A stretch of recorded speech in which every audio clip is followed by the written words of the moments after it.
곧 연구윤리 포럼을 시작하도록 하겠습니다. 어저께 오후 5시 현재 한 289분이 오늘 참석하신다고 사전 등록을 해주셨거든요. 저희 경험에 의하면 또 한 100여 분 정도가 현장 등록을 하셔서 저희가 한 350분 정도 되는 자리를 마련했는데요. 아마 사전 등록하신 분들 중에 많은 분들이 오고 계신 것 같습니다. 그래서 혹시 죄송하지만 뒤에 앉아 계신 분들은 조금 너무 멀리 계셔서 얼굴이 안 보이니까 좀 가능하시면 조금 앞쪽으로 이동을 해주시면 감사하겠습니다. 저도 뒤에 앉아 있는데 이런 얘기하면 좀 옮기기 싫은데요. 저 가급적 앞쪽으로 옮겨주시면 감사하겠습니다. 잠시 또 안내 말씀을 드리겠습니다. 교육 이수증과 관련돼서 저희가 오전에 대한 교육 확인을 오전 12시까지 받고 있습니다. 그리고 오후에는 4시부터 오후 7시까지 교육 확인을 받고 있습니다. 그래서 오전에 한번, 오후에 한번 이렇게 확인을 받으신 분만이 총 6시간의 교육 이수증이 발급이 됩니다. 그래서 확인은 접수대에서 이미 안내가 됐으리라고 생각됩니다만 혹시 오전에 접수 확인을 못 받으시는 분들은 이따 쉬는 시간 식사하러 가시기 전에 오전 확인을 받으시기 바랍니다. 그리고 오늘의 일정에 대해서 잠시 안내 말씀을 드리겠습니다. 책자에도 있고요. 또 이렇게 한 페이지짜리 안내 책자에도 있습니다. 잠시 후에 저희가 개회식을 진행하고 오전에 주제 발표 1과 2가 진행이 되겠습니다. 그리고 오전 11시 40분부터 12시 40분까지 오찬이 있겠습니다. 오찬은 본 건물 지하 1층인 낙구정에서 이루어지겠습니다. 그리고 아마 등록을 하실 때 식권을 받으셨으리라고 생각이 됩니다만 혹시 못 받으신 분들은 식사하러 가실 때 식권을 받으시기 바랍니다. 오후 세션은 12시 40분부터 오후 4시까지 총 4개의 세션이 진행이 되고요. 오후 4시부터 5시까지 종합 토론을 하게 되겠습니다. 그래서 오후 5시에 오늘의 연구윤리 포럼을 마치는 것으로 현재 예정을 하고 있습니다. 참고로 아마 우리가 있는 홀이 시진핑 홀이고요. 2014년에 이 건물이 지어지고 나서 우리 중국의 시진핑 주석이 이 자리에서 연설을 해서 강연을 하셔서 이렇게 시진핑 홀로 이렇게 된 거로 알고 있습니다. 그냥 참고로 말씀을 드렸고요. 이제 내빈들이 참석을 해주셔서 이제 시작을 하도록 하겠습니다. 저 먼저 인사드리겠습니다. 저는 오늘 전체 사회를 맡게 된 한국학술단체 총연합회 사무총장을 맡고 있는 숭실대학교의 전규환 교수입니다. 반갑습니다. 네, 그러면 지금부터 2017년 연구윤리 포럼을 시작하도록 하겠습니다. 먼저 한국학술단체 총연합회 주종남 회장님의 개회사가 있겠습니다. 주종남 회장님을 단상으로 모시겠습니다.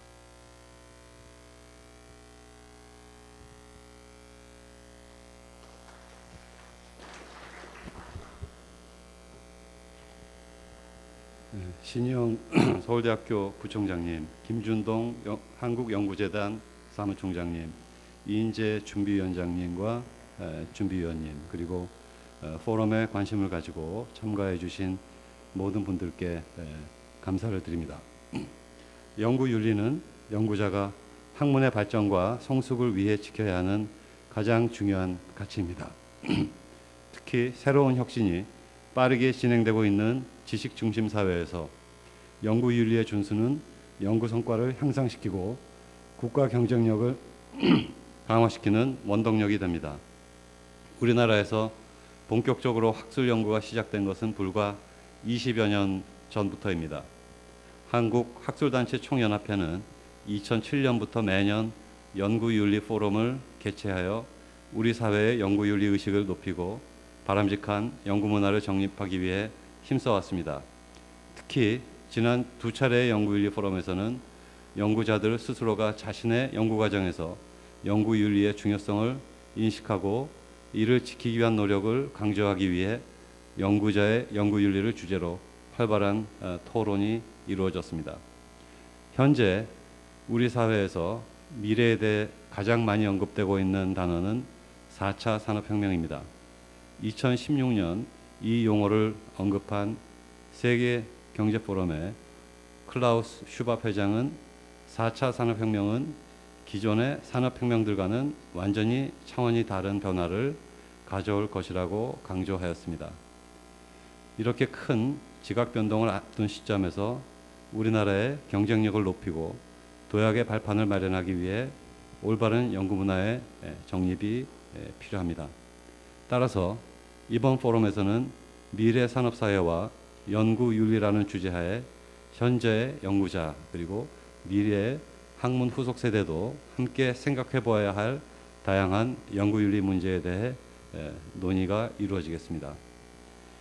학술 저작권자의 권리와 저작권의 집단적 실현 방안, 산학협력과 이해상충 문제를 통한 대학의 미래 창업과 관련된 4차 산업과 융합, 4차 산업혁명 시대의 글로벌 디지털 일자리 전쟁과 대학의 역할, 미래기술과 연구자의 사회적 책임, 연구윤리의 국제적 동향과 우리나라 연구윤리의 발전 방향을 살펴보고 토론하면서 연구자들이 꼭 알아야 하고 연구 현장과 밀접하게 관련 있는 연구윤리의 내용을 통해 앞으로의 미래산업 사회를 효과적으로 준비하기 위한 방안을 함께 논의하겠습니다.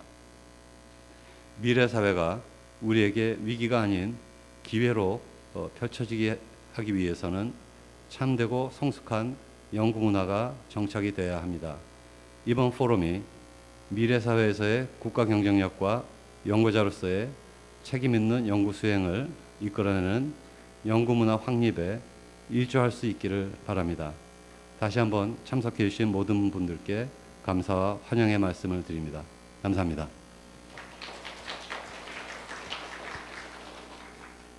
네, 다음으로 바쁘신 가운데서도 멀리 대전에서 오셨습니다.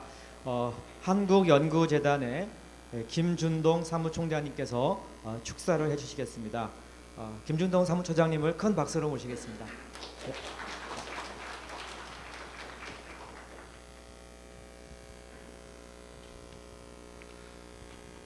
제가 항상 키가 짧아가지고 마이크를 항상 조정을 해야 되는데 여러분 반갑습니다. 아유 오늘 굉장히 많이 오셨네요. 한국연구재단 사무총장 김준동입니다. 제가 아침에 대전에서 이렇게 출발해서 가까스로 이렇게 시간에 맞춰서 왔네요. 정말 제가 여기 오면서 솔직히 굉장히 기분이 좀 들떴습니다. 왜냐하면 개인적으로 참 대학교를 졸업한 지가 벌써 30년이 넘었는데 여전히 이렇게 모교를 찾는다는 것은 항상 이게 가슴이 설레는 것 같아요. 그래서 오늘 오면서 참 내가 학교 그 젊은 나이에 무슨 꿈을 갖고는 정문을 나섰는지 모르겠지만 30년이 지난 뒤에 내가 과연 대학 정문을 나설 때하고 비교했을 때 겉으로는 이렇게 나이도 먹고 뭐 이렇게 좀 된 것 같은데 과연 내가 그 당시에 아리스토텔레스를 배우고 플라톤을 배우고 참 이렇게 친구들하고 이렇게 대화를 나누고 했던 그 정신적인 그 수준에서 내가 과연 얼마만큼 내가 발전을 했느냐 이런 것도 되돌아보고 사실 제가 좀 가을을 탑니다. 어떤 분들은 뭐 봄을 탄다고 그러는데 제가 대학 때부터 가을을 굉장히 많이 탔어요. 근데 가을이 되니까 약간 또 상당히 좀 기분도 그렇습니다만 학교를 이렇게 자주 오지는 못합니다. 근데 올 때마다 이 학교 주변 특히 봉천동, 제가 오늘도 봉천동을 보면서 야 정말 이렇게 변할 수가 있구나 그런 걸 느꼈습니다. 그래서 참 우리가 30년 전에는 KCI 논문 실리는 것 자체가 정말 대단한 건데 지금은 KCI 논문 수보다도 이제는 양보다는 저희들 한국연구재단 우리 그 연구과제 할 때도 KCI 논문 숫자는 별로 중요하지 않습니다. 피인용 개수 뭐 이런 질적으로 전환하는데 연구윤리도 마찬가지인 것 같아요. 우리가 정말 한국의 그 학술 연구가 엄청난 진보를 하고 발전을 하고 양적으로 커졌는데 마치 우리가 세월이 지나서 겉으로는 굉장히 본인이 성장했다고 하지만 또 이렇게 눈에 보이는 이러한 것이 굉장히 변화가 있었다고 하지만 과연 우리가 학술에 있어서 연구윤리 포럼이 의미를 가지듯이 과연 우리 정신적인 가치가 얼마만큼 같이 성숙했느냐 이런 부분을 좀 오늘 같은 이 포럼을 통해서 한번 조용하게 하루 종일 되짚어보는 아주 소중한 시간이라고 생각합니다. 방금 말씀하셨지만 우리 한국학술단체 총연합회 우리 주종남 회장님 참 말씀도 좋으셨고요. 또 이렇게 행사를 끌어주신 우리 이인재 연구윤리 포럼 준비위원장님 감사드립니다. 그리고 바쁘신데도 이렇게 나와주신 신희영 부총장님, 예. 그리고 오늘 그 발표를 해주시는 건대욱 한양대 교수님, 또 김옥주 또 서울대 교수님, 그 다음에 노한진 USD 교수님. USD는 사실 저희 한국 연구자는 가장 가까운 이웃인데 여기에서 뵙습니다. 차상균 서울대학교 교수님, 손하철 한동대 교수님, 이인재 우리 위원장님 다시 또 발표를 해주시네요. 그리고 저 지정 토론을 또 도와주시는 이덕환 교수님하고 박기범 연구위원님, 고학수 교수님, 그다음에 김기봉 교수님, 이원영 교수님, 이런 한 분 한 분 정말 감사를 드립니다. 그 한국연구재단은 사실 저희들이 뒤에서 묵묵히 연구자들을 위해서 또 대학을 위해서 최선을 다해서 봉사하는 기관인데 연구윤리라는 이러한 정말로 빛나지 않는 그러면서도 굉장히 소중한 이런 가치를 가지고 이렇게 이런 생각해 볼 수 있는 이러한 소중한 시간을 가졌다는 것에 대해서 굉장히 자부심을 가집니다. 그리고 정말 이런 연구윤리 포럼 같은 이러한 것이 정말 한국연구재단이 정말 앞으로도 지속적으로 관심을 가지고 정말로 물심양면으로 최대한 저희들이 지원하도록 하겠습니다. 그래서 이런 포럼이 굉장히 정말로 세계적으로 우리가 많은 우여곡절을 겪었습니다만은 한국이 물적으로 양적으로 성장하는 만큼 연구윤리 포럼 같은 걸 통해서 연구자들이 같이 외적인 것과 더불어서 내적으로도 성숙해 갈 수 있는 그러한 것이 될 수 있도록 정말 최대한 저희들이 지원하도록 그렇게 하겠습니다.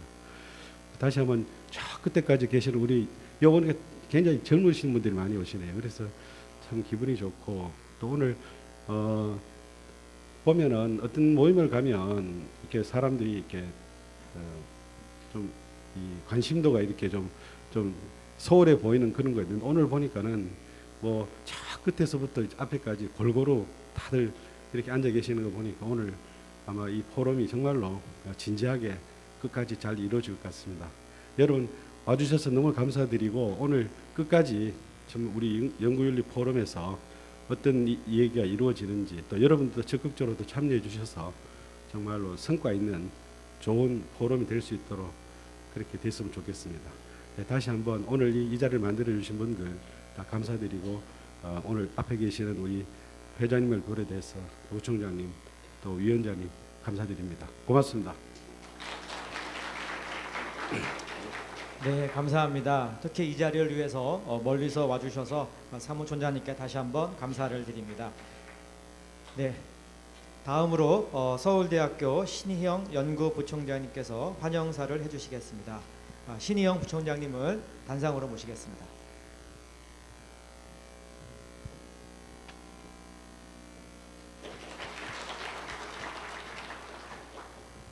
네, 안녕하십니까. 방금 소개받은 서울대 연구부총장직을 맡고 있는 신희영이라고 합니다.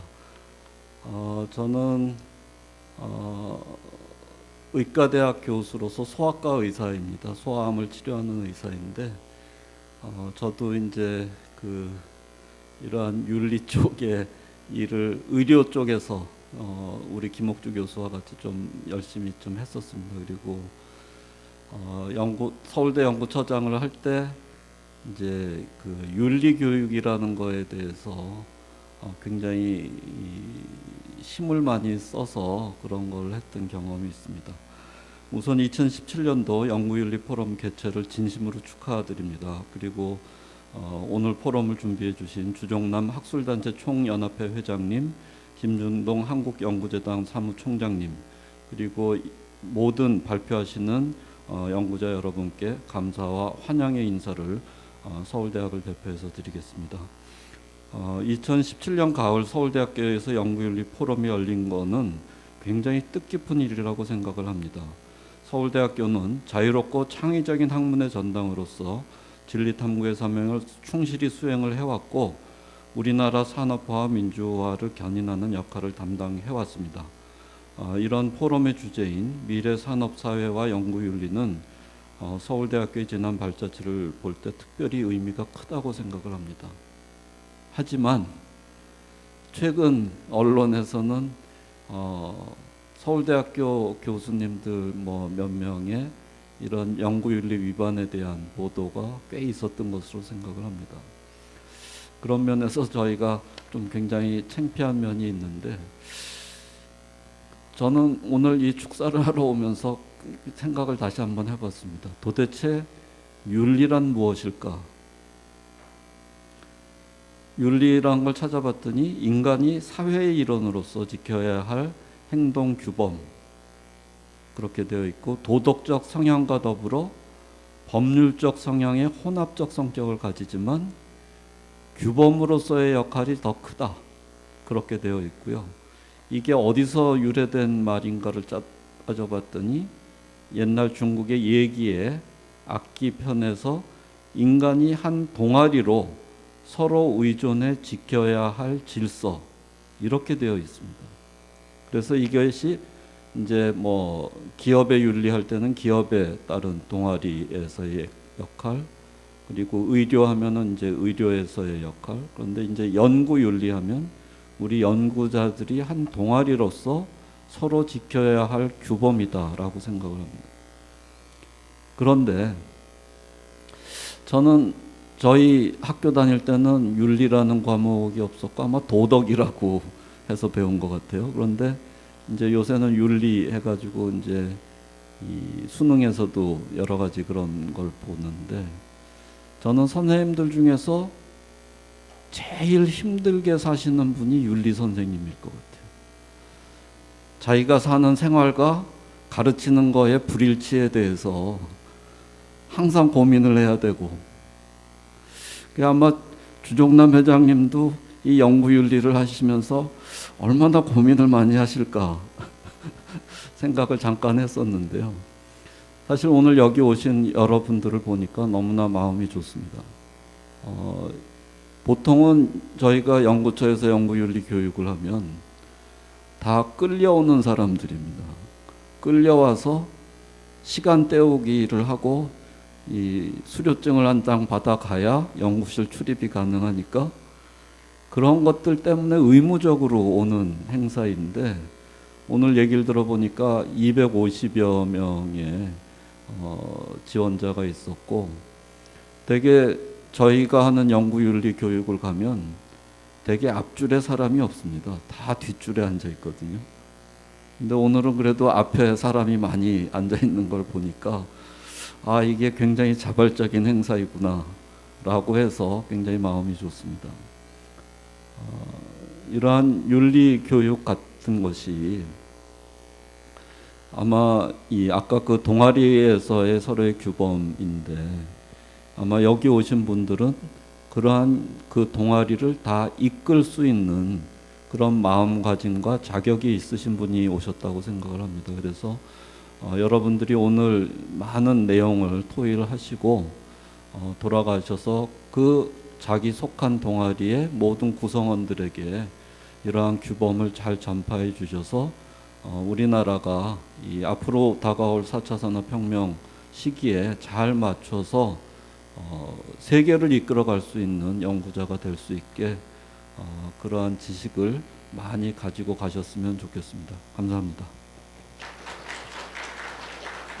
네, 부총장님 좋은 말씀 감사합니다. 예, 다음으로 오늘의 연구윤리 포럼 준비위원장을 맡으신 이인재 교수님께서 포럼 경과 보고를 해주시겠습니다.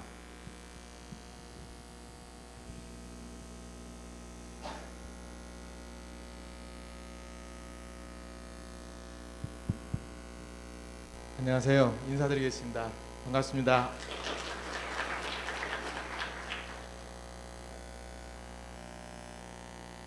간단히 저희 학술단체 총연합회가 교육부와 한국연구재단의 지원을 받아서 연구윤리 포럼을 매년 두 차례 또는 한 차례씩 운영해 오고 있는데요. 금년은 한 차례 개최하게 되었습니다. 연구윤리 포럼이 어떤 행사이고 또 지금까지 어떤 일들을 해왔는지를 간단히 말씀드리면서 오늘 행사의 중요한 프로그램을 소개해드리도록 하겠습니다. 잘 아시다시피 회장님도 말씀이 계셨고 사무총장님도 말씀이 계셨습니다만은 날이 갈수록 연구의 경쟁력이 국가의 경쟁력을 좌우하는 시대가 되었고 또 연구의 경쟁력은 연구의 진실성과 책무성이 얼마만큼 담보되느냐에 따라서 신뢰를 구축하느냐의 여부에 있기 때문에 연구윤리가 그 어느 때보다 강조되고 있습니다. 이런 차제에 교육부와 한국연구재단은 연구자들의 연구윤리 인식 확산을 위해서 여러 가지 지원 활동을 많이 해 주셨는데요. 특히 학술단체 총연합회의 자율적인 그런 연구윤리 확산을 도모하기 위한 그런 지원을 해왔고 그게 연구윤리 포럼이 되겠습니다.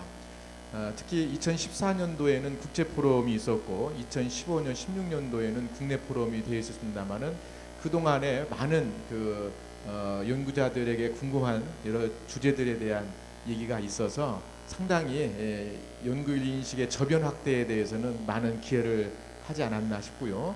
이번 금년도 포럼에서는 좀 더 4차 산업혁명 시대에 대비하는 선제적인 그런 노력을 할 필요가 있겠다라고 하는 것이 회장님을 포함한 준비위원회 위원님들의 공통적인 의사였습니다. 이걸 반영해서 이번 포럼에서는 주로 학문 분야별 특성을 반영한 연구자의 연구윤리 의식의 재고와 실천 함양 그리고 4차 산업혁명 시대의 연구윤리에 대한 이슈를 선제적으로 논의함으로써 결국은 학계 자율적인 연구윤리 정립을 위해서 한 발짝 더 나아가자는 취지에서 포럼을 준비해 봤습니다. 보시는 것처럼 2014년도에는 이 자리에서 국제 포럼이 1박 2일로 개최됐고요. 당시에 23명의 국내외의 발표자들과 350명 이상의 청중들이 참여했고요. 7개 국가에서 참여를 했었습니다. 상당히 성황리에 끝났고 당시에 많은 참여했던 외국인 분들이 한국의 연구윤리 확립을 위한 노력이 굉장히 체계적이고 진지하게 이루어지고 있다라고 하는 피드백을 받은 바가 있습니다. 2015년도에는 연구윤리 정립을 위한 분야별 연구윤리 실천 방안이라는 대주제로 한국연구재단과 서울교육대학교에서 2차에 걸쳐서 개최되었고요. 주로 논의됐던 내용은 1차 때는 호주의 연구윤리 현황을 들으면서 벤치마킹의 어떤 기회를 삼았고 디자인 분야의 연구윤리, 연구윤리 확보를 위한 지침 개정 방향과 쟁점, 대학 IRB 운영 경험 등에 대한 논의가 있었습니다. 2차 때에는 의학 분야 중복계제 현황과 감소 노력, 인문사회과학 분야의 중복계제의 문제, 동물복지 5개년 계획, 3R 이해와 연구계획서 심의 등에 관한 그야말로 연구자들이 연구 수행 과정에서 직면할 수 있는 다양한 측면의 고민들에 대해서 한번 논의를 해보면서 해결 방안을 모색하는 그런 기회를 가졌습니다. 작년에는 연구자를 위한 연구이라는 대주제에 경상대학교 간호대학에서 그리고 서울교육대학교에서 2차에 걸쳐서 있었습니다. 1차 때는 국내 연구윤리 활동 실태와 연구윤리식의 확립 방안에 대한 주제 발표가 있었고요. 연구윤리 분화와 연구윤리 또 연구윤리 및 진실성에 대한 Q&A 활동이 이루어졌습니다. 2차 때는 중국의 연구윤리 현황에 대해서 사례 발표가 있었고 표절검사 시스템 활용 노하우랄지 인공지능과 연구윤리, 동물 실험윤리, SBR 연구와 빅데이터라는 주제로서 논의가 있었습니다. 지금까지 이 다양한 분야에 좀 심도 있는 논의를 해 오면서 금년도에는 주로 미래 산업 사회에 예측 가능한 연구의 어떤 초점과 그 쟁점들을 규명해 보면서 거기에서 발생할 수 있는 연구윤리의 여러 쟁점들을 도출해서 논의를 하고자 준비를 했습니다. 보시는 것처럼 이 프로그램은 이제 아까 회장님께서 상세히 말씀해 주셨기 때문에 다시 부연을 안 하겠습니다만은 4차 산업혁명 시대에 대비하는 연구윤리의 화두를 중점으로 삼았다는 것을 말씀을 드리고요. 실은 제가 연구윤리 포럼 준비위원장입니다만은 저는 심부름꾼이고 회장님을 포함해서 여기 계시는 김옥주 교수님, 김지인 교수님, 노한진 교수님, 박재학 교수님, 서희정 교수님, 정구현 교수님, 정원석 선생님, 최병인 교수님, 홍성민 교수님 등 우리 국내의 다양한 학문 분야의 연구윤리에 대한 관심을 가지고 열심히 참여해 계시는 준비위원님들이 함께 모여서 많이 논의했었습니다. 금년 포럼을 위해서 총 5회의 준비위원회 모임을 매번 아침 일찍 조찬 모임을 통해서 가졌었는데요. 이 자리에서 정말 우리나라 연구윤리 확립을 위해서 우리 학술단체가 자율적으로 무엇을 지향해야 되고 어떻게 나가야 할지에 대한 고민을 많이 했었고, 오늘 이제 그런 것의 일환으로 여러 좋은 발표를 듣게 되었습니다. 끝으로 시간이 충분치 못했습니다만은 발표를 위해서 또 토론을 위해서 저희들이 요청했던 그런 연사분들 흔쾌히 맡아주시고 오늘 이 자리에서 좋은 발표를 해주신 것에 대해 깊이 감사드립니다. 이상 경과복을 마치겠습니다. 감사합니다. 네, 감사합니다. 자, 그러면 지금부터 본격적으로 주제 발표에 들어가도록 하겠습니다. 먼저 첫 번째 주제는 한양대학교의 권대우 교수님께서 학술 저작권자 권리와 저작권의 집단적 실현 방안이라는 주제로 발표를 해주시겠습니다. 예, 권대우 교수님은 한양대학교 법학전문대학원 교수이시고 한국문예학술저작권협회 회장이시고 한독법률학회 회장님이십니다. 네. 한 30분 정도 발표를 저희가 해주시면은 한 10분 정도 질의응답 시간을 갖도록 하겠습니다.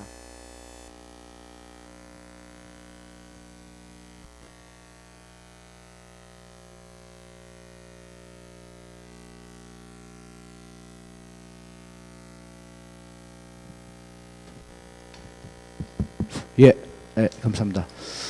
예, 일단 이런 중요한 자리에 제가 발제를 할 수 있도록 허용해 주셔서 감사드립니다. 예. 제가 30분 동안 드릴 말씀은 아주 이제 학술적이고 혹은 수준 높은 그런 발제가 아닙니다. 예. 굉장히 실질적이고 어떻게 보면 굉장히 세속적인, 뭐 쉽게 표현하면 돈 되는 얘기입니다. 예.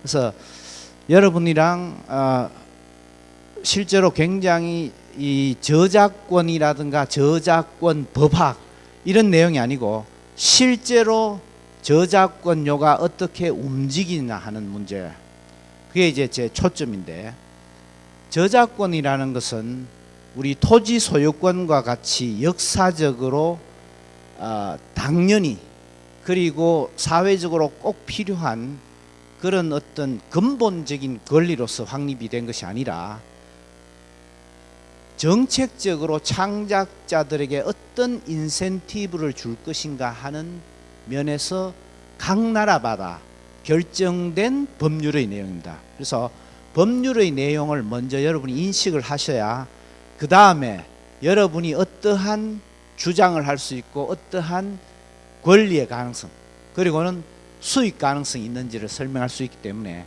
짧게 저작권에 대한 얘기를 먼저 드리겠습니다.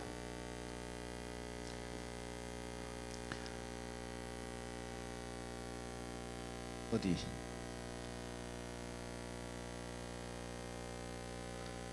이게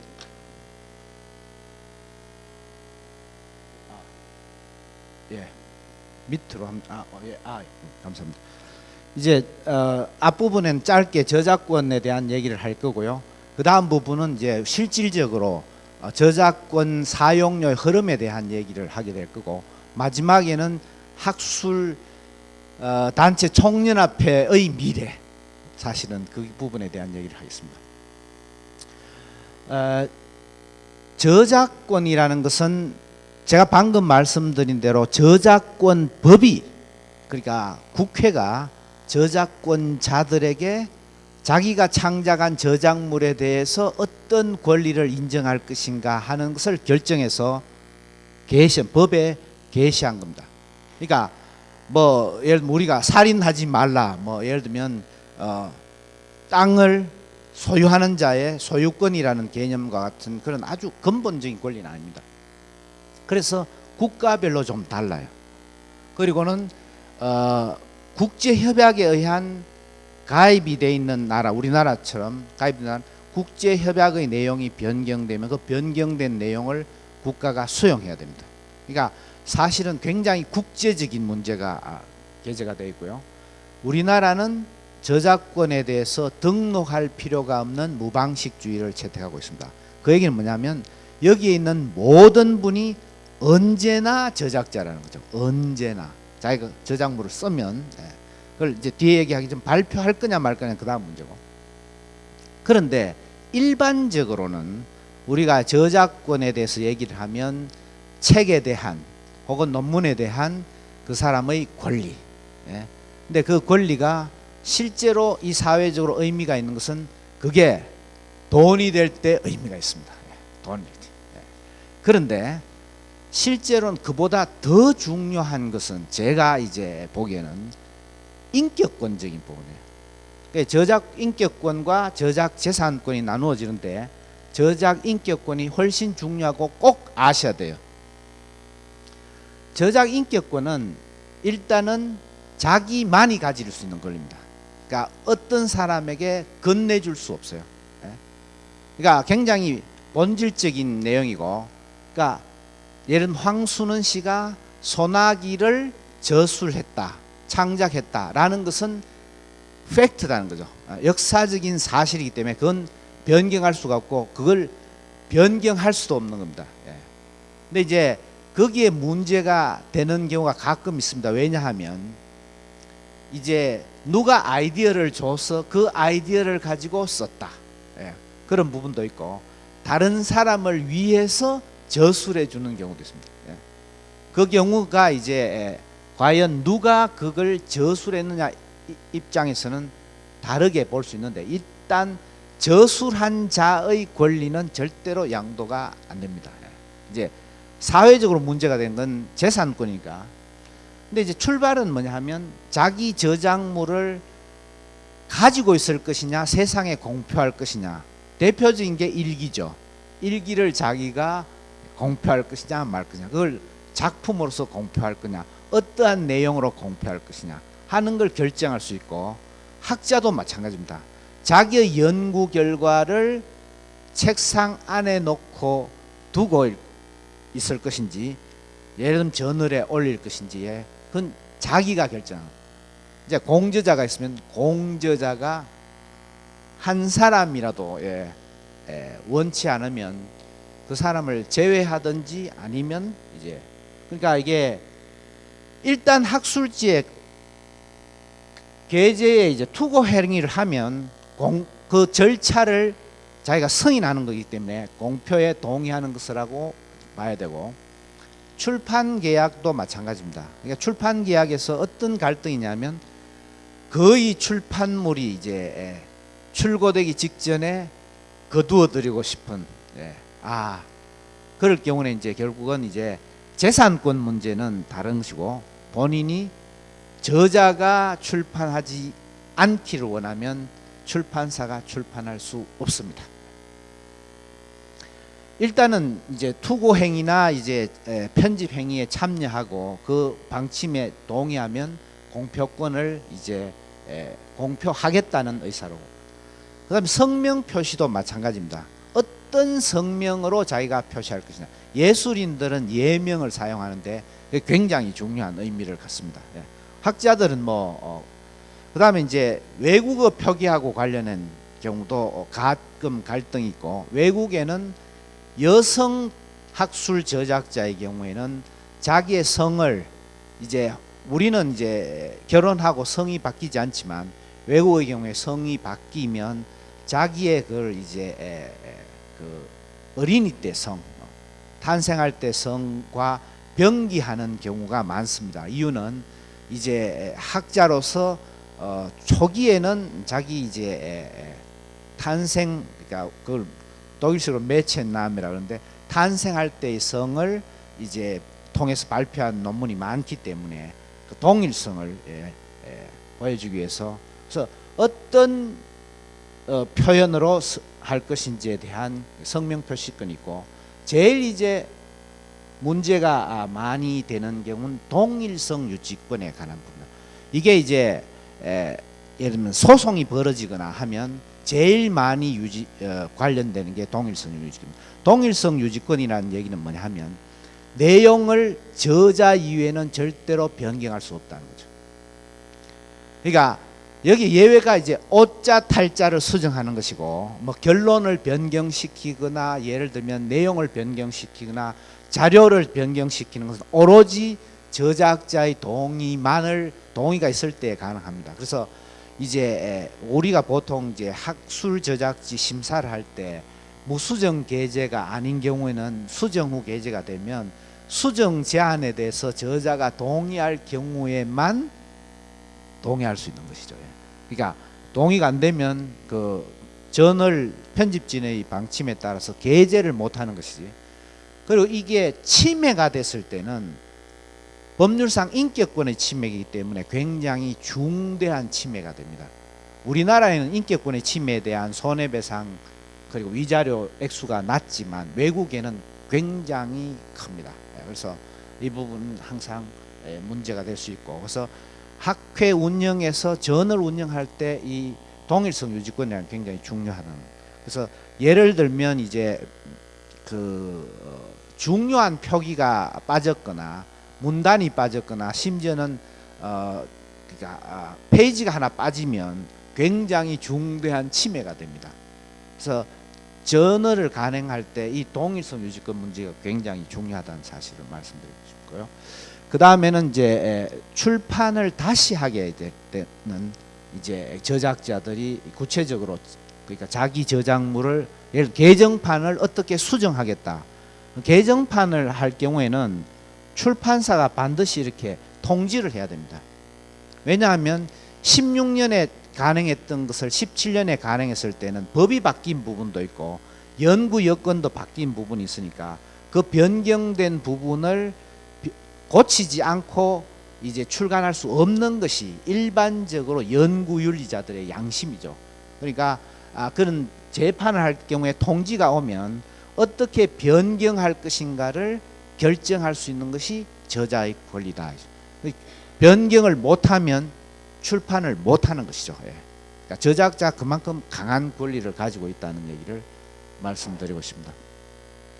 그 다음에 이제 명예권과 관련된 것은 이제 실제로는 저작자의 의무에 다른 사람의 명예를 침해하면 되지 않는다는, 이런 인격권은 중요하지만 적어도 우리나라에서 주목받거나 영리 상업상의 주요한 관심사는 아니고, 중요한 관심사는 사실은 제가 이제 주정남 회장님께 오늘 아침 말씀드렸는데, 제가 오늘 말씀드린 목적은 학회의 수입을 증가시키는 방법을 말씀드린 게 제 목표다, 이렇게 말씀을 드렸는데, 그와 관련해서는 복제권이 가장 중요한 권리입니다.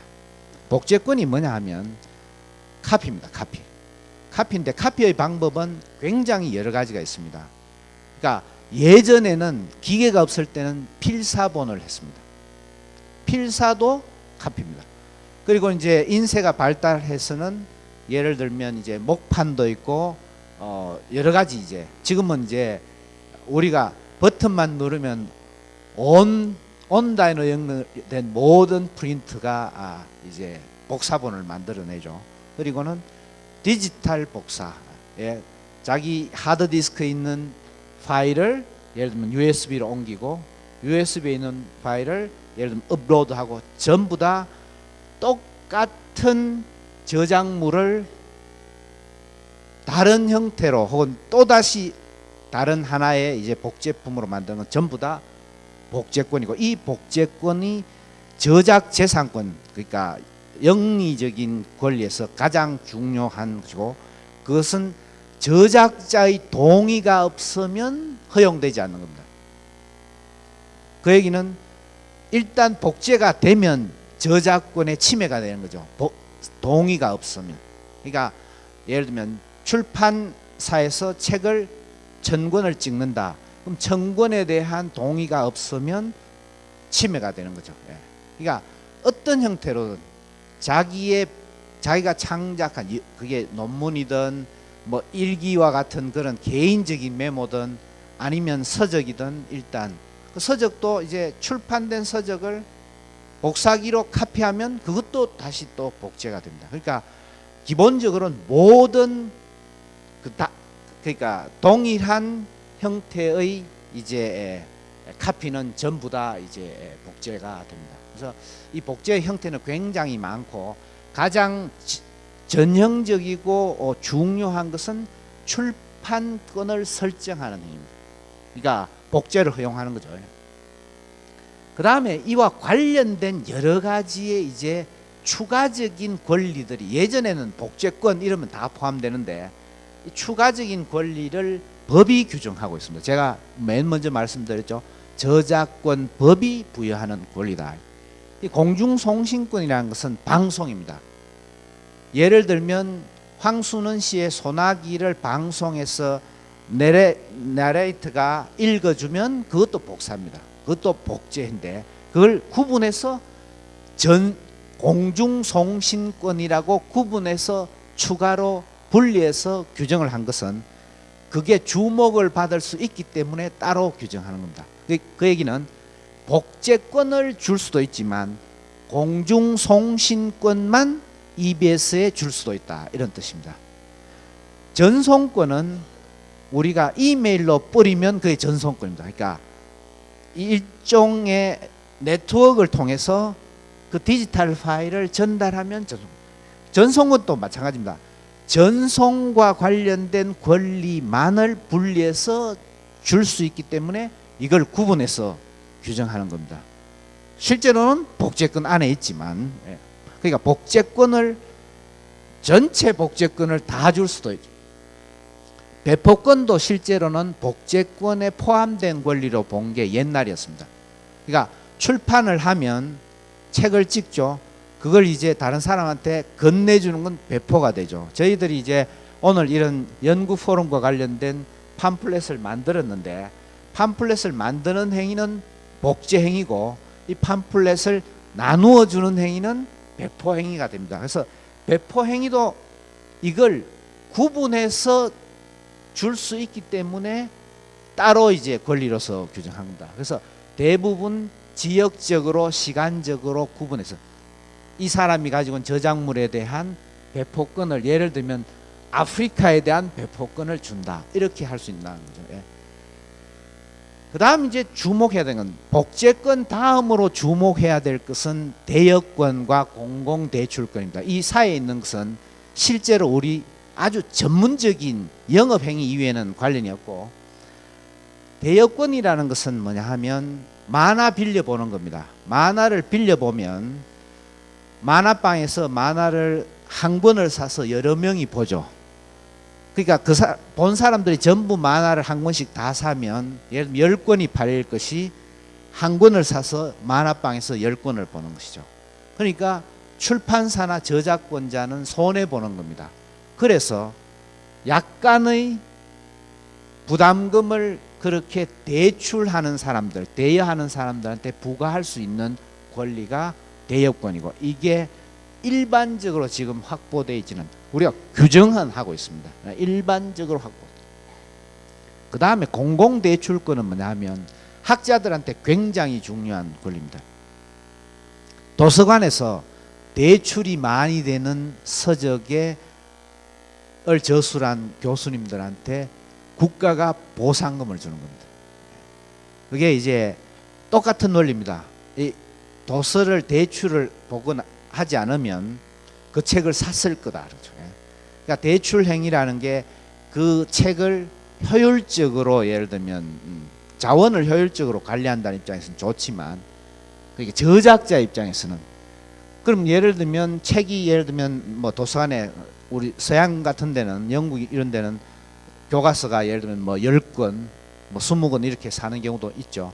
그러나 그게 이제 대출이 많이 되면 예를 들면 50권을 사야 되는데 20권을 샀으니까 30권을 절약한 대신에 30권의 가격은 아니지만 약간의 이 보상금을 주는 제도들이 마련되어 있습니다. 외국에는 퍼블릭 랜딩 액트라고 하는데 우리는 이게 이제 아직 규정이 없습니다. 나 주목할 의미가 있다 이런 의미에서 그게 이제 어떻게 주목 학자들이 이제 저런 제도를 도입해야 된다. 저런 제도를 도입하는 이유가 사실은 국가에서 학문 진흥에서는 매우 중요한 부분입니다. 왜냐하면 아무도 읽지 않는 책을 저술하는 사람도 책은 팔려요. 한 권은. 그러나 여러 사람에게 매우 기묘한 책을 저술한 사람한테 그걸 평가하는 거죠. 그러니까 그게 일종의 투자입니다. 학문에 대한 사회적인 투자입니다. 훌륭한 책을 쓴 분들한테 많이 읽혀지는 책을 쓴 저작자들한테 일정한 인센티브를 줌으로써 좋은 책을 쓰게 하는 거죠.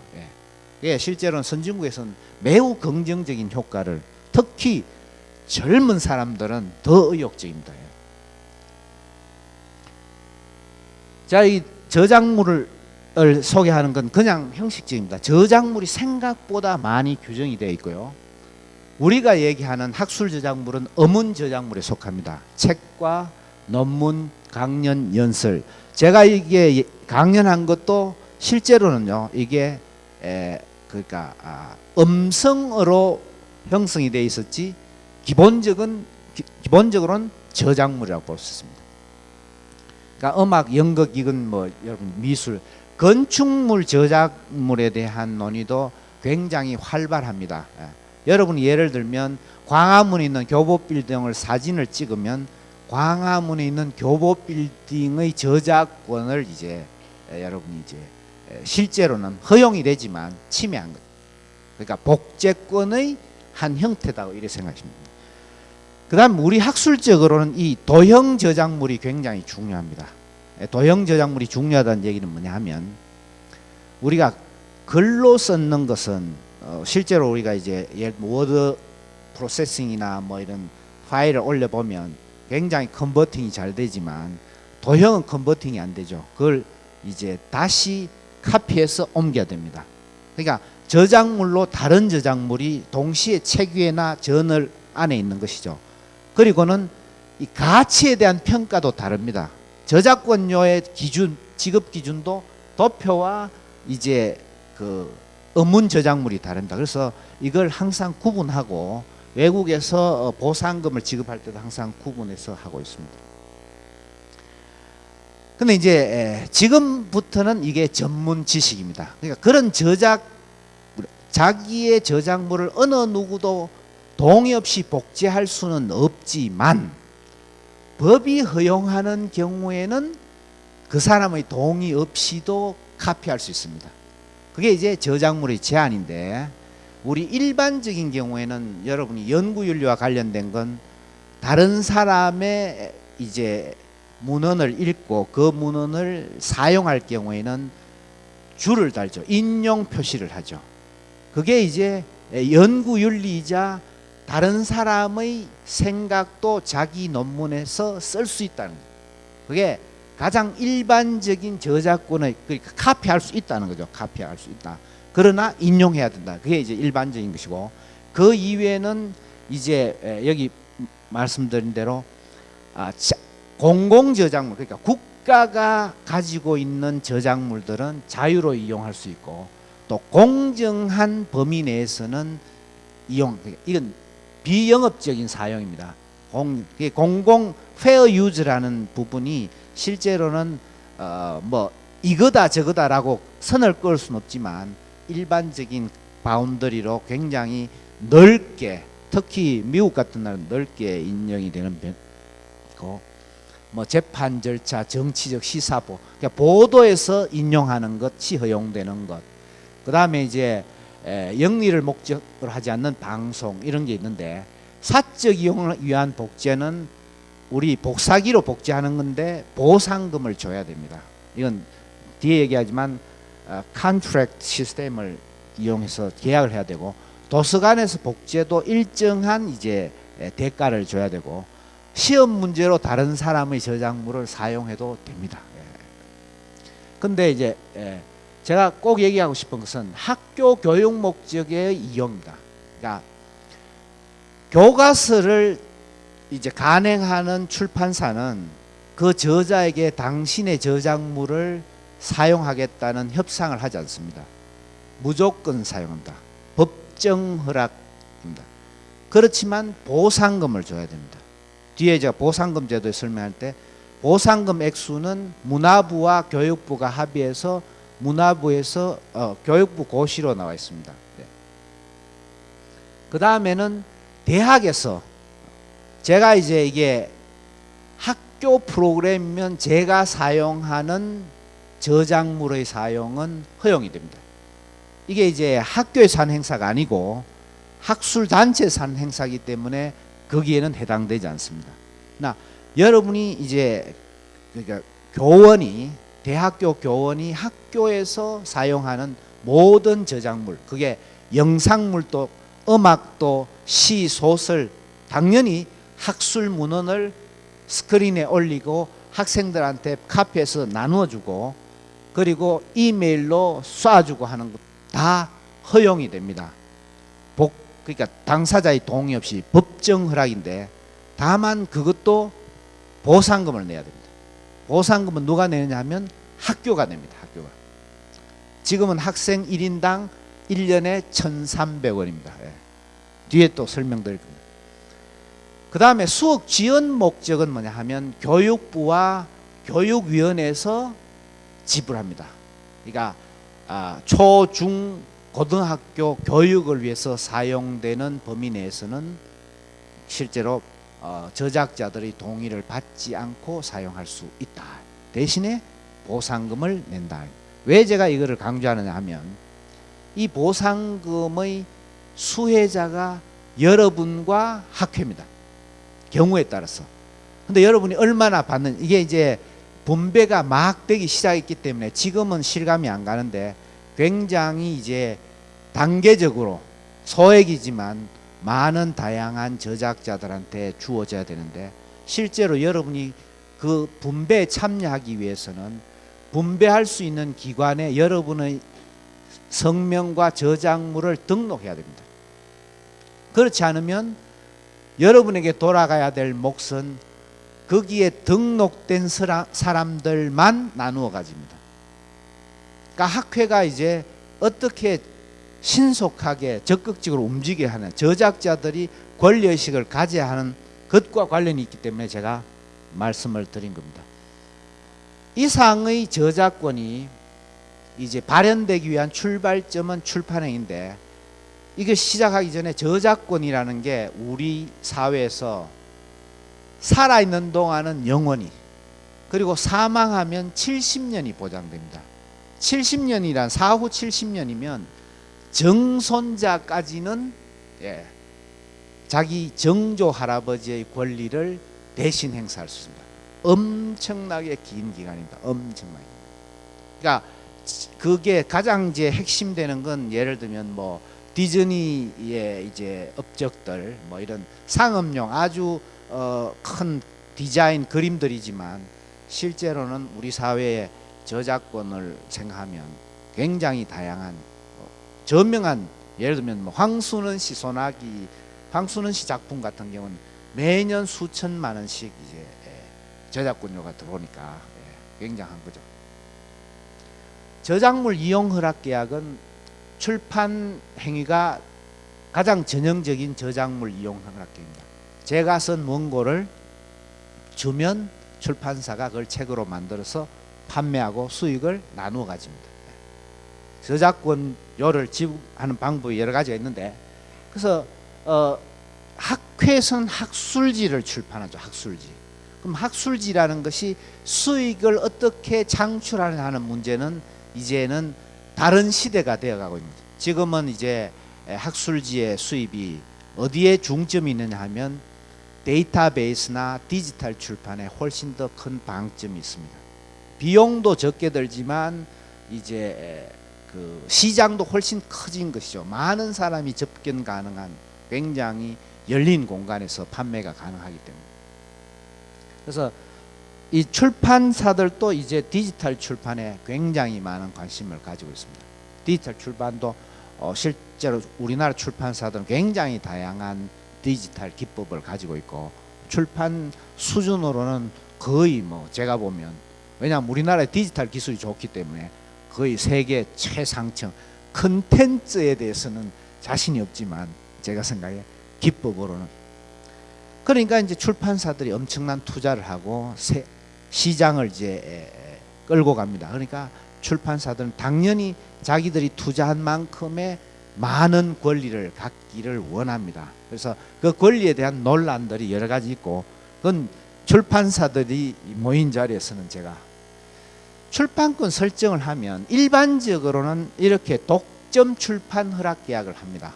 그러니까 박영사의 제 책을 이제 원고를 주는 것이죠. 그럼 박영사만 예를 들면 뭐 민법 총칙을, 예를 들면 로스쿨 민법 총칙을 간행하고 판매합니다. 그러니까 뭐 여기에 있는 이런 경우는 아주 예외적인 경우니까 여러분이 일반적인 학회에서 학회 출판은 대부분 뭐냐 하면 위탁 출판 계약입니다. 위탁 출판 계약이라는 것은 뭐냐 하면 위험 부담을 자기가 하고 인쇄만 대부분은 이제 예를 들면 뭐 관악사에서 한다든가 이렇게 하는 거죠. 그러면 실제로는 이게 자비 출판이 많고, 예를 들면 뭐 그러니까 500건 뭐 300건 찍는데 예를 들면 300만 원이다 이런 식으로 이제 주고. 근데 여기 위탁 출판 계약에서도 주의할 점이 있습니다. 제가 뒤에도 설명드리겠지만 학회에서 만약에 편집을 보통 부탁하죠. 예를 말에 한글이나 워드 파일을 주고 편집해서 몇 페이지 정도, 그럼 보고 이제 오케이 넣으면 인쇄를 합니다. 근데 그 판형을 구성하는데 예를 들면 여기 뭐 우리 늘 저도 학교 다닐 때 많이 이용했던 관악사에서 예를 들면 판형을 구성했다. 그러면 판면권이라는 것을 그 이제 편집한 출판사에서 주장할 수 있습니다. 그 주장을 하게 되면 어떤 문제가 있냐 하면 키스나 DBPI에 자료를 올릴 때 판명권에 대한 보상을 하지 않으면 그게 수가 들어올 수 있어요. 그래서 거기에 자비 위탁 출판을 할 때는 반드시 판명권을 주장하지 않겠다는, 추가로 예를 들면 2만 원을 더 주더라도 편집 비용을 지불하고 판명권을 학회에 갖는 것이 중요합니다. 예. 그래서 보통의 경우에는 이익 분배 방식이 있고 인쇄 지급 방식이 있고 원고료 지급 방식인데, 원고료 지급 방식을 하면 출판사가 굉장히 강한 힘을 갖습니다. 그래서 배타적 출판사의 경우에는 뭐 제가 이제 얘기는 안 하고, 저작자로서는 아까 말씀드린 대로 간행할 수 있는 권리, 수정 권리가 있고, 그 다음에 이제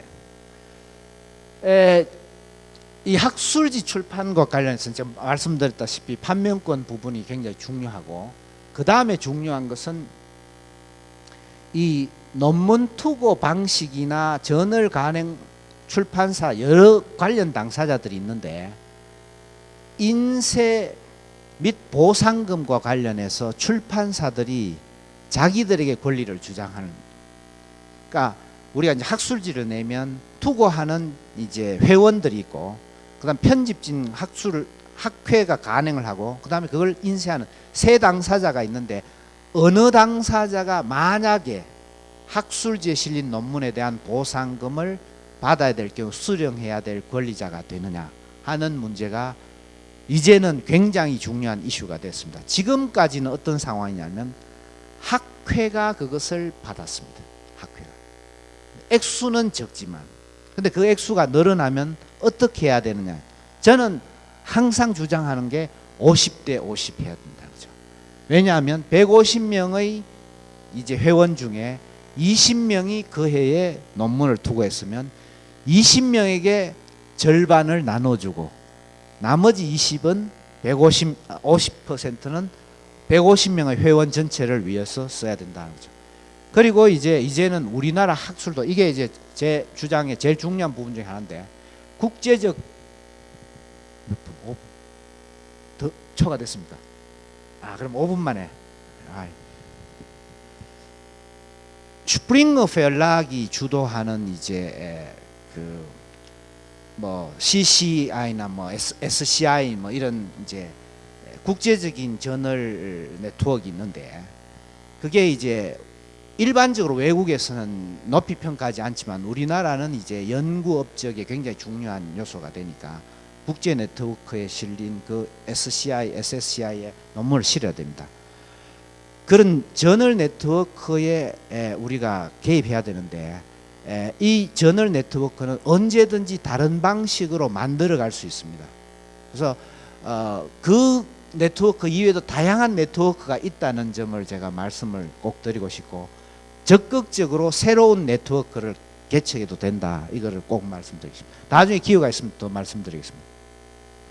그 다음에 2차적 사용인데 2차적 사용은 보상금 종류가 4가지가 있습니다. 교과서 보상금, 수업 목적, 수업 지원 목적, 도서관 보상금 있는데 이 보상금 제도에 관심을 가지셔야 됩니다. 왜냐하면 관심을 저자들과 학회들이 가지고 있지 않으니까 눈먼 돈이 돼서 이상한 사람들이 그냥 챙겨갑니다.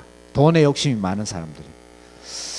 그래서 이제 이 사적 복제의 경우에는 우리나라는 개별 계약형이 돼서 복제 전송 저작권 협회라는 곳에서 복사집하고 계약을 해가지고 이렇게 예를 들면 10만 원, 20만 원 받아서 나누어 준데 그 액수가 지금은 2억 원 정도밖에 안 됩니다. 이게 처음에는 4억 원이 넘었습니다. 무슨 얘기냐면 복제전송 저작권 협회가 관심이 없어요. 관심이 더 많은 다른 주머니에 가 있기 때문에. 그러나 이걸 독일과 같은 그런 이제 유럽형에서는 기기부가금 제도를 해서 실제로는 2013년에 3,700억 원 정도를 거두어서 음원 저작자들한테 207억 원을 분배했습니다. 어느 정도냐면 보통 평균적으로 연말에 한 30만 원에서 50만 원 정도 대학 교수님들이 받아서 그 바이나흐텐겔트라고 해서 썼습니다. 그러니까 그게 돈이 문제가 아니라 명예라는 거죠. 자기의 저작물이 세상에서 이만큼 주목받고 있다는 겁니다. 우리도 이제 이 제도를 지금 추진하려고 하고 있습니다. 저작권 단체에서는. 그 다음에 교과서 보상금은 대부분 그 창작자들, 그러니까 시, 소설을 쓰는 분들과 관련이 있고, 황순은 씨 예를 들면 황동규 선생님. 근데 수업 목적 이용 보상금은 대부분 사실은 주된 내용이 대학교 교수님들과 관련이 있습니다. 근데 이게 이제 지금 우리나라에 약 1년에 30억 원 정도 대학생 1인당 1,300원 정도 거두어들여서 나누어 주는데 이제 막 작년 올해부터 나누어지기 시작합니다. 그래서 여러분 통장에 들어가려면 여러분이 여기랑 선이 닿아 있어야 된다. 그 선이 닿으려면 한국 문학술 저작권 협회에 가입하시는 수밖에 없어요. 유일한 방법이에요. 제가 집단적. 그 다음에 또 한 가지 가능성이 있는 게 이제 수업 지원 목적인데 이게 초중고등학교니까 초중고등학교에 대학교 논문이 인용되는 경우는 잘 없습니다. 여전히 예를 들면 뭐 소설, 시, 그러나 이런 부분도 관심을 가져야 되고 이게 여기 제가 20억 원 썼는데 15억 원 정도 된다고 아침에 얘기를 들었습니다. 매년. 도서관 보상금 무시하셔도 됩니다. 몇 천만 원도 안 됩니다. 1년에. 그래서 보상금의 경우에 결국은 뭐냐 하면 저작권자 확인이 어렵기 때문에 지급이 안 되는 경우도 있고 저작권자의 연락에서 제일 중요한 건 그분의 통장 계좌번호를 알아야 됩니다. 여러분이 통장 계좌번호를 분배하는 곳에 연결이 되어 있지 않으면 절대로 분배가 일어나지 않습니다. 그러니까 여러분이 저작권협회에 가입하실 때 제일 중요한 정보가 통장 계좌번호입니다. 예. 그리고 지금 현재 문제점이 여러 가지가 있는데 뭐 그걸 다 설명드릴 수는 없고 제가 보기에는 수수료가 너무 높다. 예. 돈을 대학교에서 받아서 나눠준 진짜로 제가 보면 아무런 큰 곤란함이 없는데도 27%나 받도록 문화부가 하는 건 좀 문제다. 그다음 회계 자료를 공개하지 않는다는 건 또 문제다 이런 겁니다. 그다음에 이제 마지막으로 한 2분만 정도 죄송합니다. 결국은 학술 저작자들은 본인이 연구에 전념하기 위해서는 저작권을 관리하는 제3자를 두고 있어야 됩니다. 변호사가 하면 좋겠지만 변호사도 혼자서 20만 원을 위해서 변호사가 일할 수는 없죠. 그러니까 20만 원을 받을 수천 명을 관리할 수 있는 집단적인 관리 체계가 필요하고 그게 저작권 단체고 제가 회장으로 있는 한국문예학술저작권협회입니다. 그래서 거기는 홈페이지 들어오면 누구나 가입하실 수 있습니다. 학회도 저희가 뭐 몇십 개 지금 관리하고 있습니다.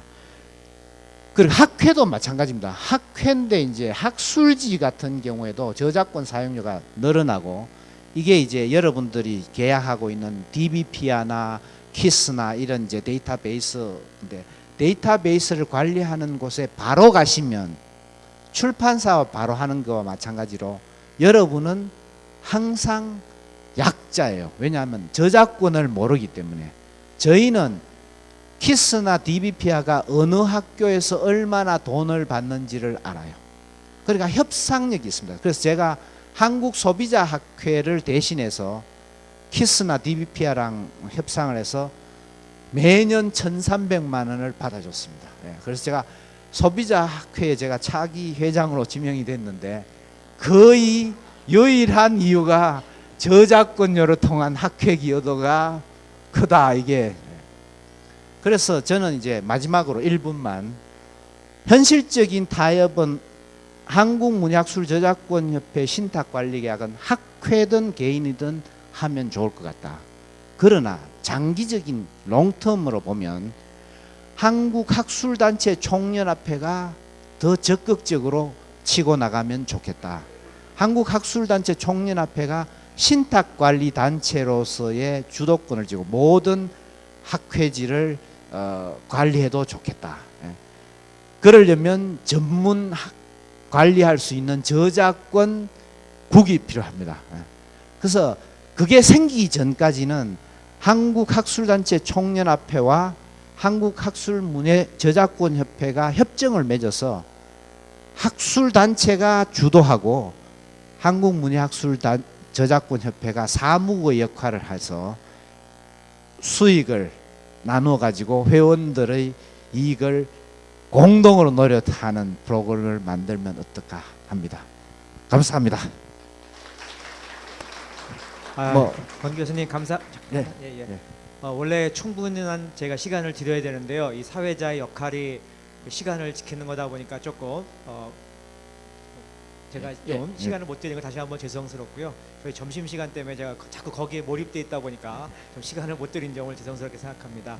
혹시 한두 분 정도 권 교수님한테 혹시 꼭 필요한 질문이 있으신 분이 무슨 질문이든 좋습니다. 예, 전 서울대 박재학이라고 합니다. 강의 잘 들었고요. 네네. 두 가지 좀 질문드리고 네네. 싶습니다. 네. 첫째는 학생들이 학위 논문을 이제 제출을 하는데 네. 아까도 말씀하셨지만 학위 논문 데이터베이스도 있고 그거에 영리도 취득하는 단체도 있고요. 네네. 그리고 도서관에 전부 다 우리가 제출하면 온라인으로 다 보고 있는데 네네. 그런데 거의 많은 대학에서 이제 그 학위 논문을 또 논문화를 해가지고 예. 학술제 내라고 이제 하고 있고 네. 그래서 이게 이중계제에 그 해당이 되는지 그래서 그 앞으로 대책은 뭔가 그 둘 중에 하나만 선택을 해야 될 것인가. 예. 그다음에 이제 두 번째 질문은 이제 학위 논문만 쓰고서 학생들이 나갔는데 예. 논문을 안 쓰고 있습니다. 이 저널에. 예. 그럴 경우에 참 깝깝한 거죠. 이 교수는 그 논문화를 해야 되는데 그래서 이제 그 학생들을 지도한 연구원이나 포닥한테 그거를 주저자로 좀 써라. 예. 그리고 이제 그 실제로 실험을 한 학생들은 동의를 하고 예. 그 연구자한테 나는 주저자를 주겠다. 예. 그랬을 때 그게 합법적인지 윤리적으로 문제가 되는지 그런 것도 좀 말씀해 주시죠. 예, 예. 예, 그 문제는 사실 제가 관심을 굉장히 가지고 있는 부분 중에 하나입니다. 이제 하나는 연구윤리의 부분이고요. 하나는 이제 저작권과 관련된 거. 저작권과 관련된 것은 그 저작물, 소위 말하는 이제 논문을 카피할 수 있는, 카피를 허용할 수 있는 권리는 저자밖에 안 되니까 이제 저자의 경우에 그걸 허락하지 않은 경우는 그 사람 스스로가 자기 저작권에 대한 이제 침해를 주장할 수 있습니다. 그런데 이제 연구윤리 부분 제가 이어서 말씀드리겠습니다. 그런데 지금 어떤 경우가 일어나고 있냐 하면 외국에서는 단 한 번도 그런 일이 없는데 우리나라에서는 논문을 쓰면 그 논문을 이제 그러니까 CD 같은 것을 주고 그것을 공유 저작물로 등록을 시킵니다. 공유 저작물로 등록이 되면 누구나 다운로드를 받을 수 있어요. 그건 본인이 허용했기 때문에, 즉 복제에 대한 동의를 했기 때문에 아무도 이제 처벌받을 수가 없는 상황이 되는 거죠. 그래서 저작권의 경우에는 근본적으로 굉장히 중대한 침해라고 생각이 됩니다. 이게 이제 단돈 10원이라도 받아야 되는데 그게 이제 두 번째는 이중계제와 관련된 문제인데요. 이제 법학하고 이제 다른 분야 여러 분야마다 좀 다른데 이중계제에 대해서는 저는 이렇게 생각합니다. 예를 들면 조용필 씨가 자기가 쓴 이제 그 작곡한 작곡 작사의 그 노래를 매일 부릅니다.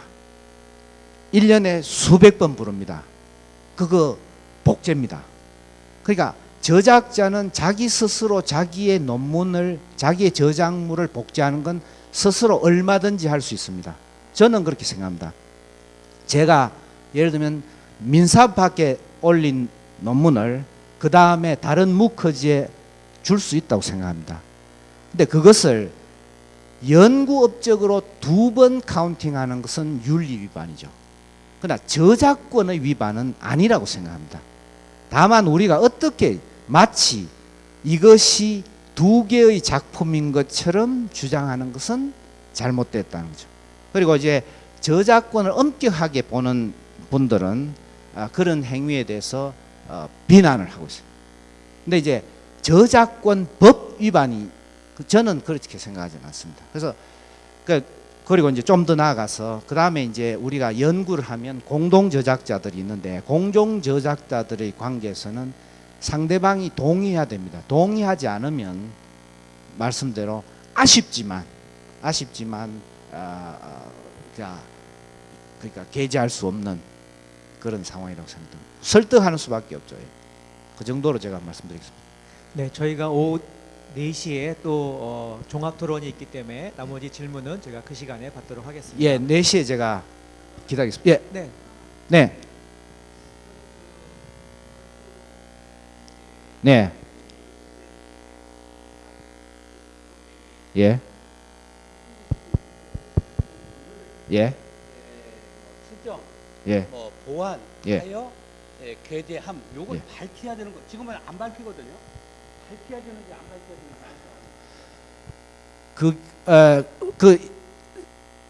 그러니까 저작권법의 입장에서 보면 그 내용을 그대로 전제하지 않고 수정하면 다른 저작물입니다. 제 입장에서는. 그러니까 밝히는 것이 훨씬 더 윤리적으로 옳은 것이죠. 그러니까 저는 연구윤리라는 입장에서는 밝히는 게 맞다고 생각합니다. 그리고 외국의 경우에도 많은 경우 자기의 학위 논문의 일부를 이제 가지고 일부를 그렇게 쓸 때는 대부분의 경우는 여러 논문을 쓴 다음에 학위 논문에 실는 것이 대부분인데 학위 논문의 일부를 발췌해서 그렇게 이제 할 때는 되게 밝히는 걸로 알고 있습니다. 그러나 그게 저작권자의 권리엔 자기 거니까 자기를 인용하는 거니까 저는 그게 저작권법 침해는 아니지만 방금 두 분한테 모두 제가 꼭 드리고 싶은 연구윤리의 저촉은 될 수 있다고 생각합니다. 선생님이 말씀하신 그 예는 저는 가능한 한 그 논문의 내용이 중심이 돼서 만들어진 논문이다라는 것을 밝히는 것이 옳고 그것이 연구윤리에 합당하다고 개인적으로 생각합니다. 저작권법과 무관하다고 생각합니다. 예. 네, 첫 번째 4시 이후에 제가 기다리고 있겠습니다. 무슨 질문이든지 적어 놓으셨다가 해주십시오. 네, 감사합니다. 첫 번째 발표를 맡아주신 권대우 교수님께 큰 박수를 부탁드리겠습니다. 감사합니다. 네, 두 번째 발표는 서울대학교 김옥주 교수님이 대학의 미래, 산학협력과 이해상충이라는 주제로 발표를 해주시고 서강대 이덕환 교수님이 토론을 해주시겠습니다. 발표자와 토론자를 소개해드리겠습니다. 김옥주 교수님은 서울대학교 의과대학 인문의학교실 주임 교수님이시고 서울대학교 병원 임상연구윤리센터 센터장이시고 유네스코 국제생명윤리위원회 한국위원이십니다. 토론을 맡아주신 이덕환 교수님은 전 국가과학기술 자문회의 자문위원이시고 전 사단법인 대한화학회 회장이시고 현재 네이버 문화재단 자문위원을 맡고 계십니다. 저희가 조금 지연이 돼서 죄송합니다만 우리 김옥주 교수님 한 25분 이내로 좀 발표를 해주시고 토론하시는 이덕환 교수님도 10분 이내로 발표를 해주시면 더더욱 감사하겠고요. 우리 김옥주 교수님이 말씀이 빠르시기 때문에 뭐 20분도 가능하리라고 생각을 하고 있습니다. 네, 발표를 부탁드리겠습니다. 네, 방금 소개받은 김옥주입니다. 제가 오늘 말씀드릴 내용은 대학의 미래 산학협력 이해상충인데요. 모든 발표에서 밝혀야 되듯이 이 연구는 2016년 한국연구재단 그다음에 서울대학교 병원의 지원을 받아 수행된 연구입니다. 네, 그 이해상충이라는 단어로 이제 여러분이 웹을 찾아보시면 지금 우리나라 전 세계는 이해상충의 시대라고 말할 수 있습니다. 어디든지 전부 다 이해상충이라는 말이 나오는데요. 뭐 특히 우리가 그 박근혜 전 대통령과 관계된 모든 내용들이 사실은 이해상충이라고 볼 수가 있는데 심지어는 그 정부를 수사하는 특검조차도 그 이해상충의 문제에 있다는 거죠. 그 다음에 미국의 대통령 트럼프도 기업가 트럼프와 대통령 트럼프가 또 이해상충이 사실 걸려있는 문제고 그리고 이제 그 하여간 여러분 여러 군데서 아까 금감원도 그렇고 의사들도 그렇고 서울대 교수도 그렇고 그래서 그 우리가 지금 뭐 작년에 한 김영란법도 이해상충의 문제를 사실 포함하고 있는 거라서 이 사실은 지금 이해상충의 시대를 우리가 살고 있다라고 볼 수 있습니다. 근데 이제 대학은 사실은 학문을 연구하는 곳이라서 대학이 생긴 이제 한 1000여 년 전부터 보면은 대학은 사실 교육을 통한 지식의 전수와 또 보존이었습니다. 그래서 사실은 교육과 학문 연구인데 이게 연구라고 하는 키워드가 들어오게 된 거는 19세기 후반부터 20세기 중반에 연구가 이제 중요한 그 대학의 기능이 되면서 새로운 지식을 창출한다라고 하는 그 펑션이 훨씬 중요해지면서 또 이제 우수한 교육 자원을 확보하고 이제 미래 세대를 키워낸다라고 하는 것인데 20세기 후반부터 기업과 대학의 연계가 훨씬 더 심화되기 시작했습니다. 그리고 그럴 뿐만 아니라 미국에서는 한 150년 전부터 연구를 통해서 대학이 그 사회의 산업과 상업화에 이제 기여하는 것들이 이제 확보가 됐었는데 이제는 대학 스스로가 지적재산권을 확보하는 그런 세대가 와서 대학 주식회사라는 책도 이번에 나왔지만 대학이 정말 코오퍼레이션이 돼서 그 서울대학교를 포함한 이제 많은 이제 대학들이 이제 법인이 되면서 이 그 대학 스스로가 기업을 육성하고 또 이제 경제 발전의 전진 기지를 담당하는 그런 상업화가 이루어졌고 우리나라는 좀 늦었지만 여기에 합류하고 있어서 오늘 여러분이 들을 여러 발표들이 여기와 관계되어 있습니다. 근데 이제 정말 우리나라는 압축적인 그런 발전과 성장한 나라입니다. 예를 들어서 저는 이제 메디컬 히스토리를 하고 있는데 우리 지금 해방된 지 72주년을 맞고 있는 72년간의 변화라고 하는 것은 대단히 놀라운 변화입니다. 그래서 한국 대학의 역할을 보면 97년도에 고등교육법의 교직원, 즉 대학 교수의 임무는 학생 교육 지도, 학문 연구하되 학문 연구만을 전담하도록 그렇게 써 있죠. 근데 이제 99년에 BK의 연구 중심 대학이 육성되면서 2003년에 산업교육진흥 및 산학협력 촉진에 관한 법률이 제정되면서 기업이 필요로 하는 기술개발과 인재 육성이라고 되어 있고 최근의 버전을 보면 교직원의 임무 중에서는 아까 말씀드린 학문 연구만이 아니라 학문 연구 또는 이런 산학협력 촉진에 관한 법률에 따른 산학협력만을 전담하는 그런 그 임무를 띈 사람도 교직원의 임무가 돼서 이렇게 대학의 역할이 확장되고 있습니다. 한국 내 산학협력 현황을 보면 이게 상당한 그 재정을 가지고 있습니다. 산당 운영 수익이 6.7조에 해당되고 우리나라 전체 대학의 84%의 산단이 설치가 되어 있습니다. 그리고 여기 보면은 2011년부터 15년까지 보면은 5조 5천억 규모에서 지금 5년 만에 6조 7천억 규모로 상당히 이제 그 규모가 늘고 있죠. 그리고 이제 산단의 연구 수익만을 봐도 최근에 이 특히 대기업의 그 기여로 해서 6천억 원을 넘어가고 있습니다. 그러면 지금 우리가 말하는 이해상충의 사실은 저희는 연구윤리에서 연구의 그 범주에서 말하고 있습니다만은 연구에서 이해상충, 그 이해상충이 뭐냐? 1차적 이익에 관련된 전문적 판단이나 행위가 2차적 행위에 의해 부당하게 영향을 받을 수 있는 위험 많은 상황입니다. 저는 이제 서울대학교 대학원 학생들한테 이제 이해상충 강의하면서 이 데피니션을 쓰는 시험 문제를 주관식으로 합니다. 1차적 이익이라는 것은 우리 전문가들이 갖게 되는 그 기본적인 전문가적인 의무입니다. 예를 들면 교수는 잘 가르치는 것, 의사들은 환자를 잘 보는 것, 연구자들은 객관적이고 올바른 연구를 하는 것 등등. 프라이머리 인터레스트라고 하는 것은 이제 전문가로서의 전문가적 판단을 하는 것입니다. 법정에서 만약에 전문가적 증인을 할 때는 전문가로서의 전문 지식이 양심에 맞게 판단하는 여러 가지 우리가 그 자기의 전문적인 판단 행위 듀티에 관한 것이고 2차적 이익은 자기의 개인적인 이익입니다. 저의 승진, 저의 명예, 저의 뭐 노벨상 등등을 다 말하는 2차적 이익인데 이런 개인적인 이익이 때문에 부당하게 이 1차적인 우리가 해야 될 전문가적인 의무가 부당하게 영향을 받을 수 있는 위험이 있는 시츄에이션입니다. 시츄에이션. 그 사람이 문제가 아니고 실제로 그렇게 일어났다는 게 아니고 그런 것을 만드는 상황이나 환경을 말하는 것입니다. 이거는 보통 사람이 보기에 이렇게 위험 만든 상황이 있다라고 하는 것뿐만 아니라 보통 사람이 다른 사람이 보기에 그렇게 보인다라는 보이는 상황 자체도 이제 포함하는 아주 포괄적인 개념이라고 볼 수 있습니다. 근데 이제 대학과 산업, 산학 협력이 이상하지 않습니까?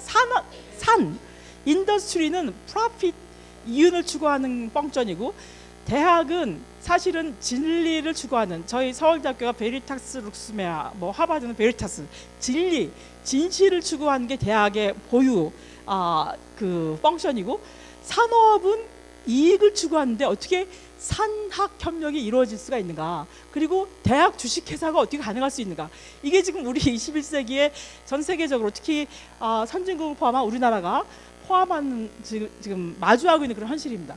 그래서 아카데미하고 산업의 그런 협력 유형을 보면 상당히 여러 가지가 있습니다. 우선 산업에서 기부하는 그런 기부부터 시작해서 뭐 주식 라이센싱 뭐 여러 가지가 있습니다. 물론 연구가 가장 티피컬하게 우리가 지금 오늘 다루는 그런 주제이기도 합니다만, 근데 대학과 산업이 협력이 되면서 상당히 많은 그런 사회에 많은 기여를 했습니다. 그 대학에서 R&D를 하기 때문에 리서치 앤 디벨롭먼트 통해서 거기서 이제 연구의 모든 특히 뭐 공학이나 여러 이제 어플라이드 사이언스 쪽에서 커팅 엣지에 있는 많은 그 프로피터블한 그런 발견과 발전을 만들어내면서 그것이 이제 사회에 기여한 바는 굉장히 많죠. 특히 경제나 산업 발전에. 그래서 오바마 대통령은 대학은 그 미국 산업의 경제 발전에 책임을 져야 되는 핵심적인 장소다라고까지 말할 정도로 그 대학이 상당히 중요한 역할을 하고 있는데 지금 이런 미국 같은 경우 150년 역사 속에서 상당히 많은 위험이 배틀했다는 겁니다. 특히 이제 산업이라고 하는 기업은 인더스트리는 결국은 프로핏을 추구하는 데기 때문에 자기의 이익에 어긋나는 것들은 어떻게든 안 하려고 합니다. 예를 들어서 그러다 보니까 어떤 기업에서 그 만든 제품을 가지고 연구하는데 그 제품이 무지 위험하더라 라고 하는 결과가 만약에 연구자가 나왔으면 그걸 어떻게든 발표를 못하게 합니다. 그래서 부정적인 결과를 억제하게 하는 거죠.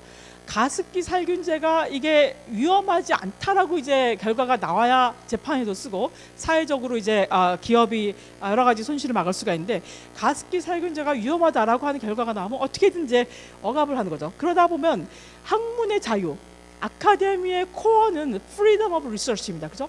학문의 연구와 free inquiry인데 그런 연구자의 자율성을 침해하는 거죠. 그리고 시기적절한 출판에 대한 위험인데, 아카데미아가 이 대학이 여태까지 성공할 수 있었던 것은 지식의 공유입니다.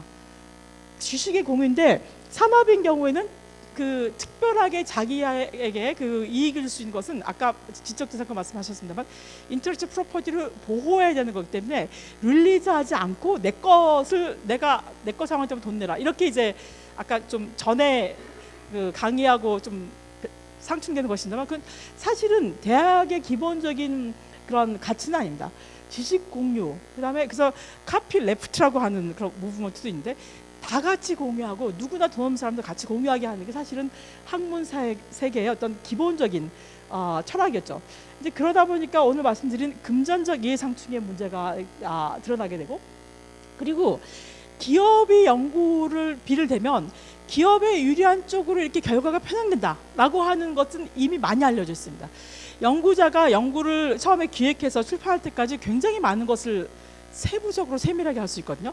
그러니까 예를 들어 내가 개발한 어떤 약품에 그리고 이것을 내가 창업을 해서 내가 벤처에서 회사인데 내가 연구자가 대학 교수로서 돼가지고 이 연구를 이제 좋은 결과 대박나게 만들려면 여러 가지를 할 수가 있습니다. 연구의 기획부터 또 여기에 대박나게 할 사람들 모아서 피험자를 할 수 있고 여러 가지가 있는데 이런 그 편향된 결과가 많이 나오기 때문에 예를 들어서 A 제품을 만든 회사에서 돈을 낸 연구는 전부 다 A 제품이 좋다고 나오고 그 반대편 회사 경쟁사에서 돈을 내서 A를 연구를 하면 다 나쁘다고 나오고 이런 여러 가지 메타 아날리시스를 통해서 이 money tells 결국 돈이 얘기하는 대로 흘러간다라고 하는 것은 이제 잘 알려져 있습니다. 그래서 이제 그 편향과 신뢰성이 문제가 되고 그래서 가장 문제는 이 연구 진실성과 학문적 자유를 보호하기 위한 법적 제도가 이제 특히 우리나라에는 없다는 게 지금 가장 문제입니다.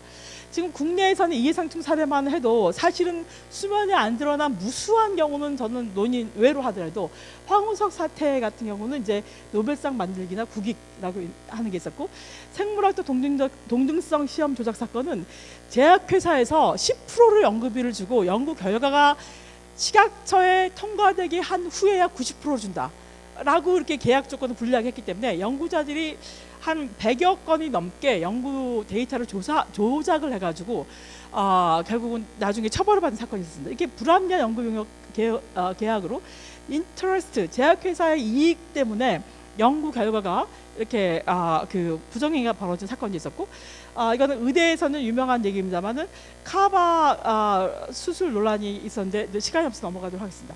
그리고 어저께 H대학에서 가습기 살균제로 연구한 그 대학 교수가 이제 유죄로 이제 대법원에서 확정이 됐습니다만은 이 기업 용업 연구에서 연구 결과를 선택적으로 사용하는 것도 사실은 크다는 문제입니다. 우리나라는 사실은 여러 분야에서 이제 이해상충 관련된 어떤 제도가 있었지만 대개 보면은 부패방지법을 포함해서 21세기에 들어와서 있는 것입니다. 특히 리베이트 쌍벌제나 K 선샤인 액트 같은 경우는 최근에 2010년 이후에 의사들의 이해상충 관리하기 위해서 만드는 것이고 법조계, 언론계, 그 과학계에서는 윤리 강령에 있었고 지금 우리가 사회 전반으로는 김영란법을 이제 우리가 들 수 있습니다. 그래서 이제 대학별로 우리나라가 어떻게 되어 있나 보면은 이제 교육부의 산학협력 매뉴얼 중에서 갈등의 조정이라는 것이 있고 이 우리나라의 산학협력 운영 수익 20개 대학 중에 이해상충 관리 정책이 마련된 대학은 총 5개 기관입니다. 서울대, 연대, 고대, 한양대, 부산대. 근데 여기도 사실은 이해상충에 대해서 어디로 했으면 하고 있을지 이걸 어떻게 관리를 하고 누가 할 것인가에 대해서 명시가 되어 있지 않은 그런 상황입니다. 그리고 이제 병원을 보면은 43개 상급 병원 중에서 이제 21개가 있고요. 그 다음에 실제로 그거를 할 수 있는 직원이 있는 데는 8개, 6개 이렇게 되고 있습니다. 그러니까 거의 지금 안 되고 있다고 지금 봐야 되는데 이제 미국에서 보면은 이 사실은 바이돌 액트라고 하는 1980년대 이 법 이후에 굉장히 많은 이제 이해상충 문제가 생겼는데 이거는 뭐냐면 연방 정부의 세금으로 이루어진 연구에서 특허가 나와도 그거를 연구자와 대학이 특허 출원해서 이익을 볼 수 있게 하는 그런 이것은 이제 결국은 대학 연구의 상업화를 촉진하기 위한 것이고 이것으로 상당히 많은 미국에서는 그 경제나 그 산업 발전에 기여가 있습니다. 근데 이거가 더불어서 너무나 이해상충 문제가 많이 생겨서 사회적으로 굉장히 문제가 되니까 미국 국립보건원에서는 그 연구자들이 이해상충에 관한 가이드라인 배포했는데 하도 대학과 교수들이 반발해서 연구의 자유를 침해한다라고 해가지고 결국 접었습니다.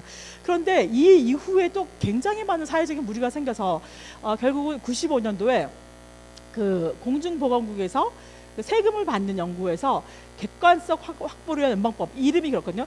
Research Objectivity를 확보하기 위한 법이 결국 Conflict of Interest, 이해상충에 관한 규정으로 이게 됐습니다. 그래서 근데 이제 그 와중에도 또 1999년 21세기로 넘어가기 바로 직전에 그 유명한 펜실베니아 대학교에서 18세 제시 겔싱거라는 청년이 사망했는데 그걸 다 조사해서 보니까 결국 이거는 이해상충 문제가 사실 다 얽혀 있었는데 특히 펜실베니아 대학이 이 사람이 투여받은 그 아데노벡터 바이러스를 만드는 회사의 그 CEO가 연구 책임자였고 그 주식을 이제 그 대학이 갖고 있고 거기서 상당히 많은 이익을 낳게 하는, 그러니까 전체가 이해상충으로 얽힌 문제이기 때문에 이해상충에 의한 죽음이라고 이제 사람들이 그 판결을 내면서 이 이후부터 이제 상당히 그 학계와 정부와 사회에서 이해상충에 대한 인식이 더 이제 심화됐습니다. 그래서 이제 이 죽음 이후에 미국 대학연합과 의과대학연합에서 자율규제 지침을 상당히 많이 나오게 되고 그 다음에 해도 너무 문제가 심각해지니까 2011년에 연방법이 전면적으로 강화가 되게 됩니다. 2011년에 강화돼서 지금 그게 이제 그 인포스가 돼 있고요.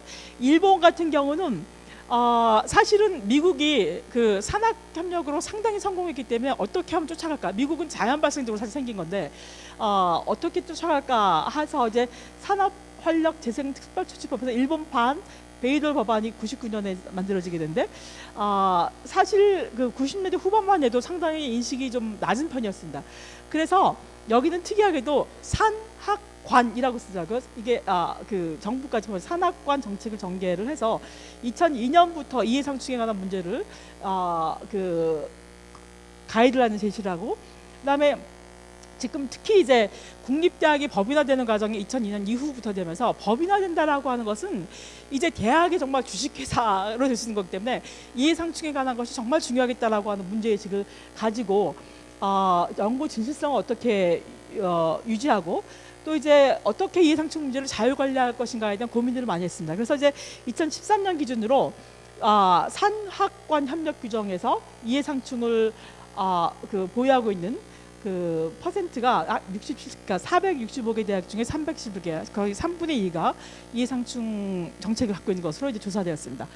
그래서 이제 미국, 일본, 한국을 이제 살펴보면 아까 미국에는 그 전사는 말씀드렸고 그 제시 겔싱거가 1999년 죽은 다음에 미국 대학협회, 의과대학협회에서 계속 가이드라인을 이제 내서 우리가 자율적으로 하지 않으면 타율적으로 규제받는다 법으로 그러면서 이제 촉구를 했습니다. 그래도 안 돼서 이 2008년에 이 두 협회에서 특히 인간대상 연구에서 재발 연구기관들이요, 대학들이요, 대학병원들이요 이해상충 정책을 가속화해서 실행하라고 하는 보고서를 냈습니다. 그리고 이제 일본 같은 경우 말씀드렸다시피 워킹그룹에서 2002년에 처음 이제 작업을 했고 그 다음에 이제 2008년에 지침을 제시했는데 우리나라는 2001년 부패방지법 외에는 그냥 윤리 강령에 있고 그 다음에 이 쌍벌죄 시행이 했는데 이거는 사실은 연구가 아니라 의사들의 처방에 관한 것입니다. 그리고 그래도 안 되니까 선샤인 액트라고 하는 것은 뭐냐면 햇빛이 비추는데 드러내면은 부패가 없어지지 않을까. 그래서 이 법을 분명히 시행을 했는데도 불구하고 의사들이 리포트를 하는 게 보니까 제약회사가 준 거랑 다르다는 거죠. 그래서 제약회사에서 1년에 한 번씩 자기들이 주는 모든 것들을 다 올리게 돼 있습니다. 그래서 그걸 양쪽을 비교하게 돼 있거든요. 그게 선샤인 액트고 우리나라도 K 선샤인 액트를 이제 올해부터 시행할 예정이고 법은 이제 개정이 돼 있습니다. 그래서 이제 이렇게 해도 또 안 되니까 AAUP라는 이제 그 전통 있는 조직이 미국 아메리칸 소시엄 유니버시티 프로페서거든요. 우리나라 말하면 교수협의회 같은 건데 미국 전역 교수협의회에서 여기에 대한 지침을 아주 좋은 아주 컴프레hen시브한 지침을 해서 아주 강력한 정책을 대학에서 해야 된다. 그리고 대학 교수들은 누구보다도 앞서 나가서 이해상충 정책을 실현할 수 있도록 해야 된다. 이것이 학문의 자유의 핵심이고 이제 연구의 진실성의 핵심이다. 이렇게 이제 하는 아주 좋은 보고서를 냈습니다. 그래서 이제 최근에 일본의 문부성과 산업성이 같이 해서 대학 등의 산학과 연계 활동에 추진에 따른 리스크 관련의 본연조사에 관해서라고 하면서 이거 핵심적인 것은 이해상충, 일본 말로는 이익상반이라고 하는데 이익상반을 어떻게 관리할 것인가에 대한 리포트를 했습니다. 근데 한국에는 김영란법 K-선천 액트 보시면 윤리에 관해서는 아무런 법도 없습니다. 아무런 지침도. 이제 이거는 제가 시간이 없어서 클리블랜드 클리닉 뭐 하고 이제 그 노스웨스턴 대학, 그러니까 제가 여러 전문가를 만들어 보니까 저희가 그래서 이제 여러 군데를 4개 대학을 방문하고 3개의 병원을 방문해서 이해상충 관리 정책을 실제로 봤는데 굉장히 엄격하게 많이 하고 있었습니다. 그래서 하버드, MIT, 뭐 그 또 노스웨스턴, 보스턴 대학. 근데 저희가 결과 보고서가 이제 좀 있으면 나오니까 여러분 그 자세히 참고해 주시면 감사하겠습니다. 지금 발표를 생략하도록 하겠습니다. MIT 같은 경우 공과대학이기 때문에 훨씬 더 효율적으로 관리를 하고요.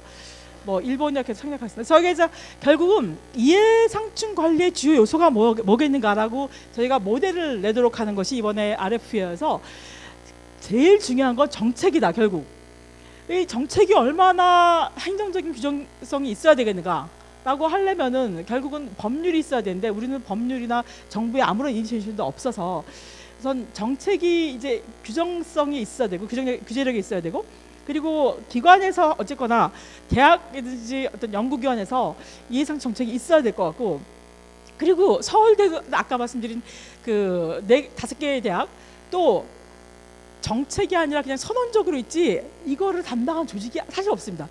조직이 없다는 것은 관리되고 있지 않다는 얘기거든요. 아무도 관리 안 하고 있는데 결국은 누군가가 조직을 관리해야 될 것인가 있어요. 근데 이해상충이라는 것은 여러분 최고 권력자인 그 대통령부터 뭐 삼성의 뭐 그 사장님까지 저는 이해상충 리포트를 매년마다 냈는데 서울대병원에 이해상충 정책 리포트가 빵빵빵입니다. 힘없는 사람한테는 이해상충이 안 생깁니다. 가장 힘이 있고 뭔가 그 사람의 권력을 이용해야 되는 사람들끼리 끼리끼리 짬짬이 하는 것이 이해상충이기 때문에 가장 파워풀한 사람한테서 이해상충이 생기기 때문에 아무도 사실 원하지 않거든요. 대학들도 원하지 않습니다. 서울대도 원하지 않고 다 원하지 않는데 왜냐하면 이해상충을 약간 서로 이해상충 관계를 얽혀가지고 우리나라의 현대사를 보면 그래서 우리나라 경제가 발전했기 때문에 어떻게든 힘 있는 사람하고 이해상충 관계를 좀 만들어보자라고 해서 애를 뭐 인맥 관리도 하고 뭐 그런 게 우리나라 사회이기 때문에 제가 이해상충 연구하면서 참 힘들었습니다. 근데 이것을 정책도 있는데도 정책이라고 할 수 없이 가이드라인이 있고 조직도 없고 그리고 교육은 더더욱 안 돼 있고 사실은 이거를 제일 첫 번째 중요한 스텝은 공개입니다. 내가 삼성으로부터 이렇게 많이 돈을 이렇게 많이 받는데 내가 그 연구를 어떻게 하고 있다. 가장 처음에 퍼스트 스텝은 디스클로저 있고 근데 이제 미국도 1995년 법에서는 디스클로저만 하게 됐습니다. 근데 디스클로저만 해도 관리가 안 되고 더욱 심각한 문제가 생기니까 2011년에는 반드시 대학에서 매니지먼트 플랜을 내도록 하고 이게 이해상충이다 아니다 판단을 연구자가 하지 않게 하고 대학에서 하도록 하는 법으로 이제 그 강화가 됐습니다. 그다음에 이거를 안 지키는 사람은 이제 총장부터 이사장부터 스테이트먼트를 이제 하기 시작했는데 안 지키는 사람은 우리는 당신을 레이오프할 수도 있고 해임할 수도 있고 심지어 어떤 대학병원은 1년에 한 번씩 모든 사람들이 다 내게 되는데 그것을 제때 안 되면 너는 계약이 취소다 이렇게까지 하는 미국에서 이제 강력한 그것을 하고 있었습니다. 그다음에 제가 이해상충 관리 책임자들이 모이는 그런 학회도 갔었는데 2002년부터 매년마다 200~300명이 모이는 학회를 통해서 어떻게 이해상충 관리할 것인가에 대해서 미국에서 하고 있었습니다. 그래서 이해상충이 다 싫어하는가에 대해서 리서치를 해봤더니 이게 최근 자료입니다. 2011년 난 페이퍼인데 파란색이 그 구성원들이 상당히 만족한다라고 하는 거고요. 빨간색은 더 강조를 하면서 더 강화된다라고 하는 거고 이 초록색은 반대하는 사람입니다. 근데 반대하는 사람과 찬성하는 사람을 조사해봤더니 반대하는 사람이 이해상충에 관한 문제가 많이 있는 사람들이 반대를 많이 하더라. 이런 이제 결과가 나왔습니다. 근데 이 논문은 또 Race to the Middle이라는 실제로 제목이 있어요. 논문이죠. 이게 2008년에 계속해서 이해상충을 하라라고 이제 그 자율적인 AAU하고 국가하고 대학협의회에서 했는데 이게 0, 1, 2, 3에 3은 상당히 강력한 거고 0은 정책이 없는 거거든요. 2008년에 미국 의과대학 77개 했더니 이 아주 마일드하게 관리하는 게 1, 좀 세게 관리하는 게 2인데 평균 정책 강도가 0.81이었습니다. 근데 계속 문제가 생기고 이제 그 법이 강화되니까 이 이제 2011년에는 127개 전수조사과대학 조사했더니 이게 상당히 올라가서 1.67입니다. 근데 그래도 이해상충 정책은 이렇게 옆을 보면서 한다는 거죠. 왜냐하면 너무 강력하면은 대학에 들어오는 수입이 악화되고 저게 너무 강력하니까 이제 인더스트리에서 그 연구기금을 안 줄 수가 있기 때문에 전부 다 중간을 하도록 이렇게 raise to the middle을 한다는 거죠. 그래서 눈치를 보면서 옛날에는 그래도 상당히 강화된 쪽으로 지금 미국에서는 가고 있습니다. 네, 우리나라에서 데이터는 성성욱 교수님이 2007년에 한 것이 유일한데 숫자도 적지만은 이해상충이 연구에 악영향을 주는가 해서 3분의 2가 그렇게 얘기하셨고, 또 이제 실제로 경험한 적이 있냐 또 3분의 1 정도가 이렇게 얘기를 하셨습니다.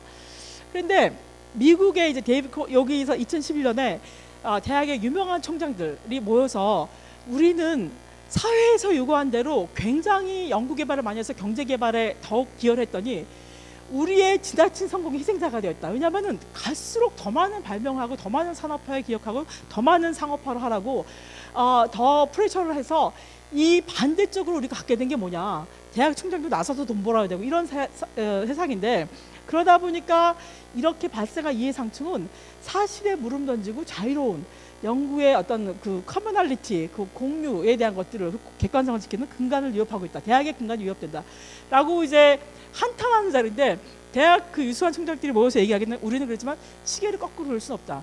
대학의 산업화, 대학의 산학협력의 그 심대되는 그런 이런 경향은 이제 우리는 그거는 피할 수 없는 우리 현실이다, 이렇게 얘기를 하고 있습니다.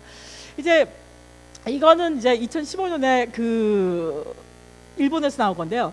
산학협력과 이해상충은 양립할 수 없는 것이 아니다라는 걸 제가 포인트로 말씀드리겠습니다. 왜냐하면 다들 싫어하십니다. 우리나라에서는 이게 이해상충 정책을 아무도 원하지 않는, 특히 이제 대학의 산학협력 하시는 연구 처장님과 등등은 이제 다 언어치지 않을 수 있는 것 같은데, 일본에서 나온 이 폼에서 뭐냐면 이해상충이라는 것이 리스크 매니지먼트라는 겁니다. 그래서 산학협력 확대에서 창출된 자원의 일부를 리스크 관리에 충당하면 사회적인 그 신뢰가 더 높아지기 때문에 장기적으로 긍정적이다. 그래서 뭐 여러 가지 연구 부정행위나 여러 가지 문제가 생길 수 있지만, 여기서 보면 사회적 신뢰와 책임을 확보하는 것에 이익 상반, 이해상충을 관리함, 이게 동일한 번역어인데 일본의 이익 상반을 관리함으로써 결국은 리스크 매니지먼트를 통해서 산학협력을 더 제대로 할 수 있다, 이런 이제 얘기를 하고 있습니다. 하여간 우리나라도 계속 갈수록 더 증가할 것이고, 결국은 이게 사회적 요구와 산업화에 대한 사회적 요구와 전통적인 대학 가치와 혹은 사명과 상충이 될 것입니다. 그래서 결국은 공공성과 상업성을 같이 추구하는 데 있어서 그것을 관리하는 것이 핵심입니다. 근데 우리나라는 아무것도 없습니다.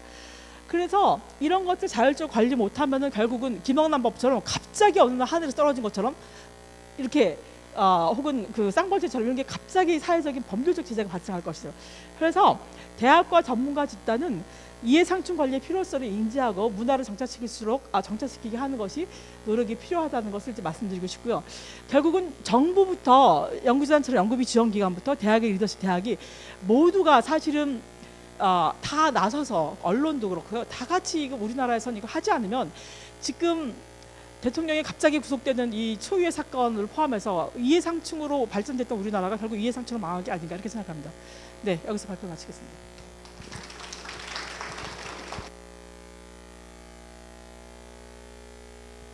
그럼 다음으로 이덕환 교수님께서 토론을 해주시겠습니다.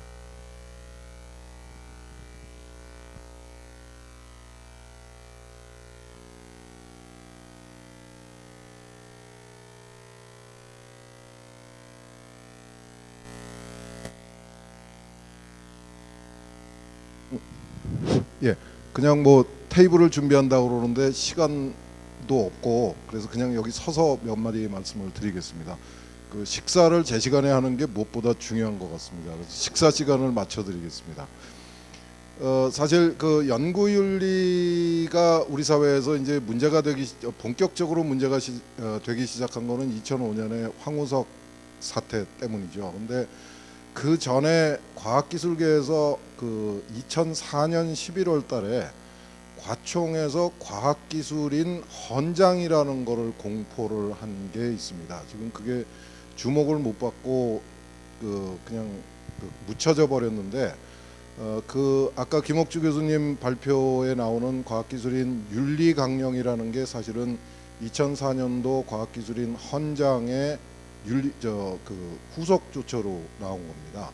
그래서 그 윤리 문제에 관심 있으신 분들은 그 문서도 좀 굉장히 이렇게 느슨하고 선언적인 문서이기는 하지만은 좀 관심을 가져주셨으면 하는 부탁을 드리고 싶고요. 이 이해상충이라는 거는 뭐 김옥주 선생님이 잘 정리를 해주셨는데 단적으로 말씀드려서 미국에서 conflict of interest라는 말은 굉장히 연구자들 사이에 굉장히 일상화되어 있는 친숙한 용어입니다. 근데 우리 사회에서 이해상충이라는 단어는 아주 낯선 용어로 제가 칼럼에다가 이해상충이라는 단어를 쓰면은 기자나 그 편집국에서 꼭 연락이 옵니다. 이게 꼭 이렇게 써야만 되느냐? 그러니까 이해가 상충된다. 뭐 이렇게 풀어서 써야지 이해상충이라는 단어가 사전에 없는데 이거 그냥 써도 되느냐? 이런 수준입니다. 근데 그 이해상충의 위험성이라던가 그 관리의 필요성에 대해서는 그 김옥주 선생님이 잘 말씀을 해주셨기 때문에 제가 반복할 필요가 없을 것 같고요. 제가 오늘 말씀드리고 싶은 거는 이해상충이라는 것이 우리 그 연구계, 우리 학자들한테는 어떤 면에서는 강요된 측면이 있고 지금은 그 이해상충의 그 강요된 이해상충 때문에 관행화된 이해상충 때문에 연구자들이 실제로 피해를 입는 상황까지 와 있다. 그래서 이 연구 진실성이나 이런 그 거창한 그 이야기 말고도 연구자들이 본인의 명예를 지키고 정말 그 안전을 지키기 위해서 이해상충에 스스로 관심을 가질 수밖에 없는 상황이다라는 말씀을 드리고 싶습니다.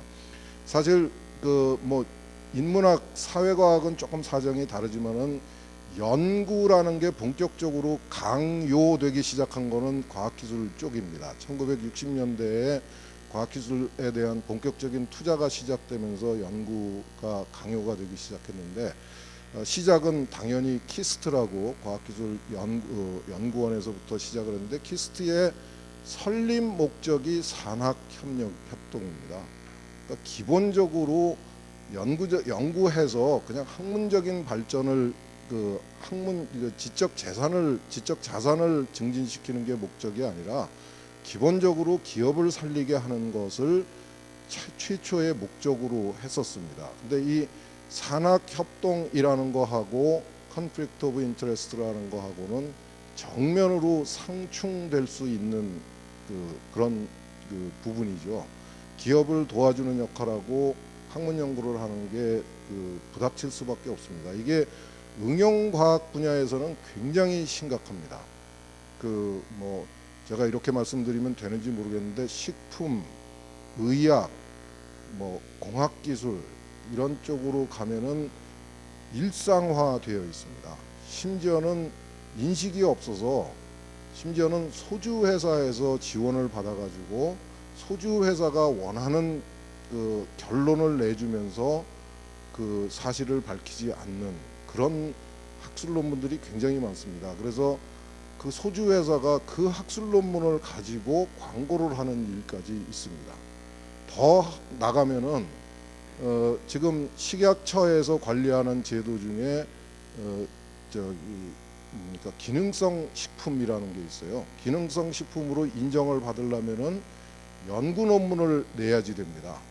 근데 연구 논문을 어디다 내도 상관이 없어요. 누가 내는지도 따지지 않습니다. 개발한 사람이 연구 논문을 내고 그걸 들고 가서 식약처에서 기능성 식품으로 인증을 받아요. 그러면 갑자기 신비의 의약품이 돼버립니다. 제도적으로 conflict of interest를 이해상충을 강요하고 있습니다. 백수호 사건이 그랬고 작년에 있었던 뭐 키 크는 무슨 제품 이런 것들 보시면은 논문이라고 할 수도 없는 형식의 문서를 가지고 식약처에다가 논문이라고 제시를 하고 인증을 받고 그걸로 그 실제로 이익을 챙기는 그런 일이 실제로 벌어지고 있고, 그 다음에 여기 주정남 교수님 계시는데 말씀을 드려도 되는지 모르겠는데, 그 S대학의 공대가 앞장서 가지고 공과대학은 벤처에 산실이 돼야 된다고 강요를 하시잖아요. 그래서 저기 신촌에 있는 S대학도 그거 하다가 부러져 가지고 큰일 났습니다. 지금 이 그 대학에서 그 창업을 하는 것이 사실은 그 안에 엄청난 정말 연구자 입장에서의 리스크를 떠안는 일입니다. 그게 겉으로 윤리적인 면으로는 뭐 컨플릭트 오브 인터레스트 이해상충이라고 그러지만 연구자 입장에서는 엄청난 위험 부담을 안고 가는 거고, 실제로 대덕에 있는 그 대부분의 그 출연연들이 그 출연연에서 연구소 기업을 만들으라고 강요를 한 게 벌써 한 10여 년이, 제가 이 강요라는 말을 너무 많이 쓰는 것 같은데, 제도적으로 연구소 기업을 만들어야 된다고 요구하기 시작한 게 벌써 한 5, 6년 정도 됩니다. 그 상당히 많이 만들었죠. 뭐 출연연 쪽에서는 성과가 있다고 그러는데 실질적으로 성과는 없습니다. 제가 본 경험은 그것 때문에 대법원까지 가가지고 10여 년 동안 고초를 겪다가 지금 정년 퇴임하기 직전에 그냥 빈방에 무죄로 그 판결을 받았는데도 그냥 평생을 다 날린 연구자가 대덕에 몇 사람이, 제가 알고 있는 사람만 해도 몇 사람이 있습니다. 그 산학협력이라는 거를, 협동이라는 거를 정부가 요구한다고 그래가지고 어설프게 달려들다가는 이게 그냥 단순히 그 몰지각한 뭐 명예가 실추되는 정도가 아니라 실질적으로 범죄자가 될 수 있는 상황입니다. 저는 이 부분을 좀 여기 계시는 분들이 좀 그 신경을 많이 써주셨으면 좋겠습니다. 가습기 살균제의 경우에는 정말 부도덕한 연구자의 케이스입니다. 근데 그렇지 않은 연구자가 더 많습니다. 연구자의 입장에서는 산학협력을 요구하는 기업의 실체에 대해서 확인할 수 있는 방법이 전혀 없습니다. 은행원은 그 돈을 대출을 해줄 적에 그 기업의 재정 상태, 그 평판에 대해서 제도적으로 확인할 수 있는 권한이 있고 방법이 있습니다. 연구자가, 대학에 있는 연구자, 출연연에 있는 연구자가 산학협력에 참여할 적에 그 상대방 기업이 도대체 어떤 기업이고 그 기업을 이끌고 있는 소위 말해서 총수가 윤리적으로 어떤 사람인지를 확인할 수 있는 현실적인 방법이 아무것도 없습니다. 그냥 낚이면 가는 겁니다. 그런데 대학에서도 그렇고 그 정부에서도 그렇고 그냥 불나방처럼 거기에 뛰어들라고 요구를 하고 있습니다. 이거를 좀 이 이해상충에 대한 그 이야기로 좀 그 연구자를 보호할 수 있는 방법을 좀 만들어 주셨으면 하는 게 제 부탁드리고 싶은 이야기의 전부입니다. 이걸로 마치도록 하겠습니다.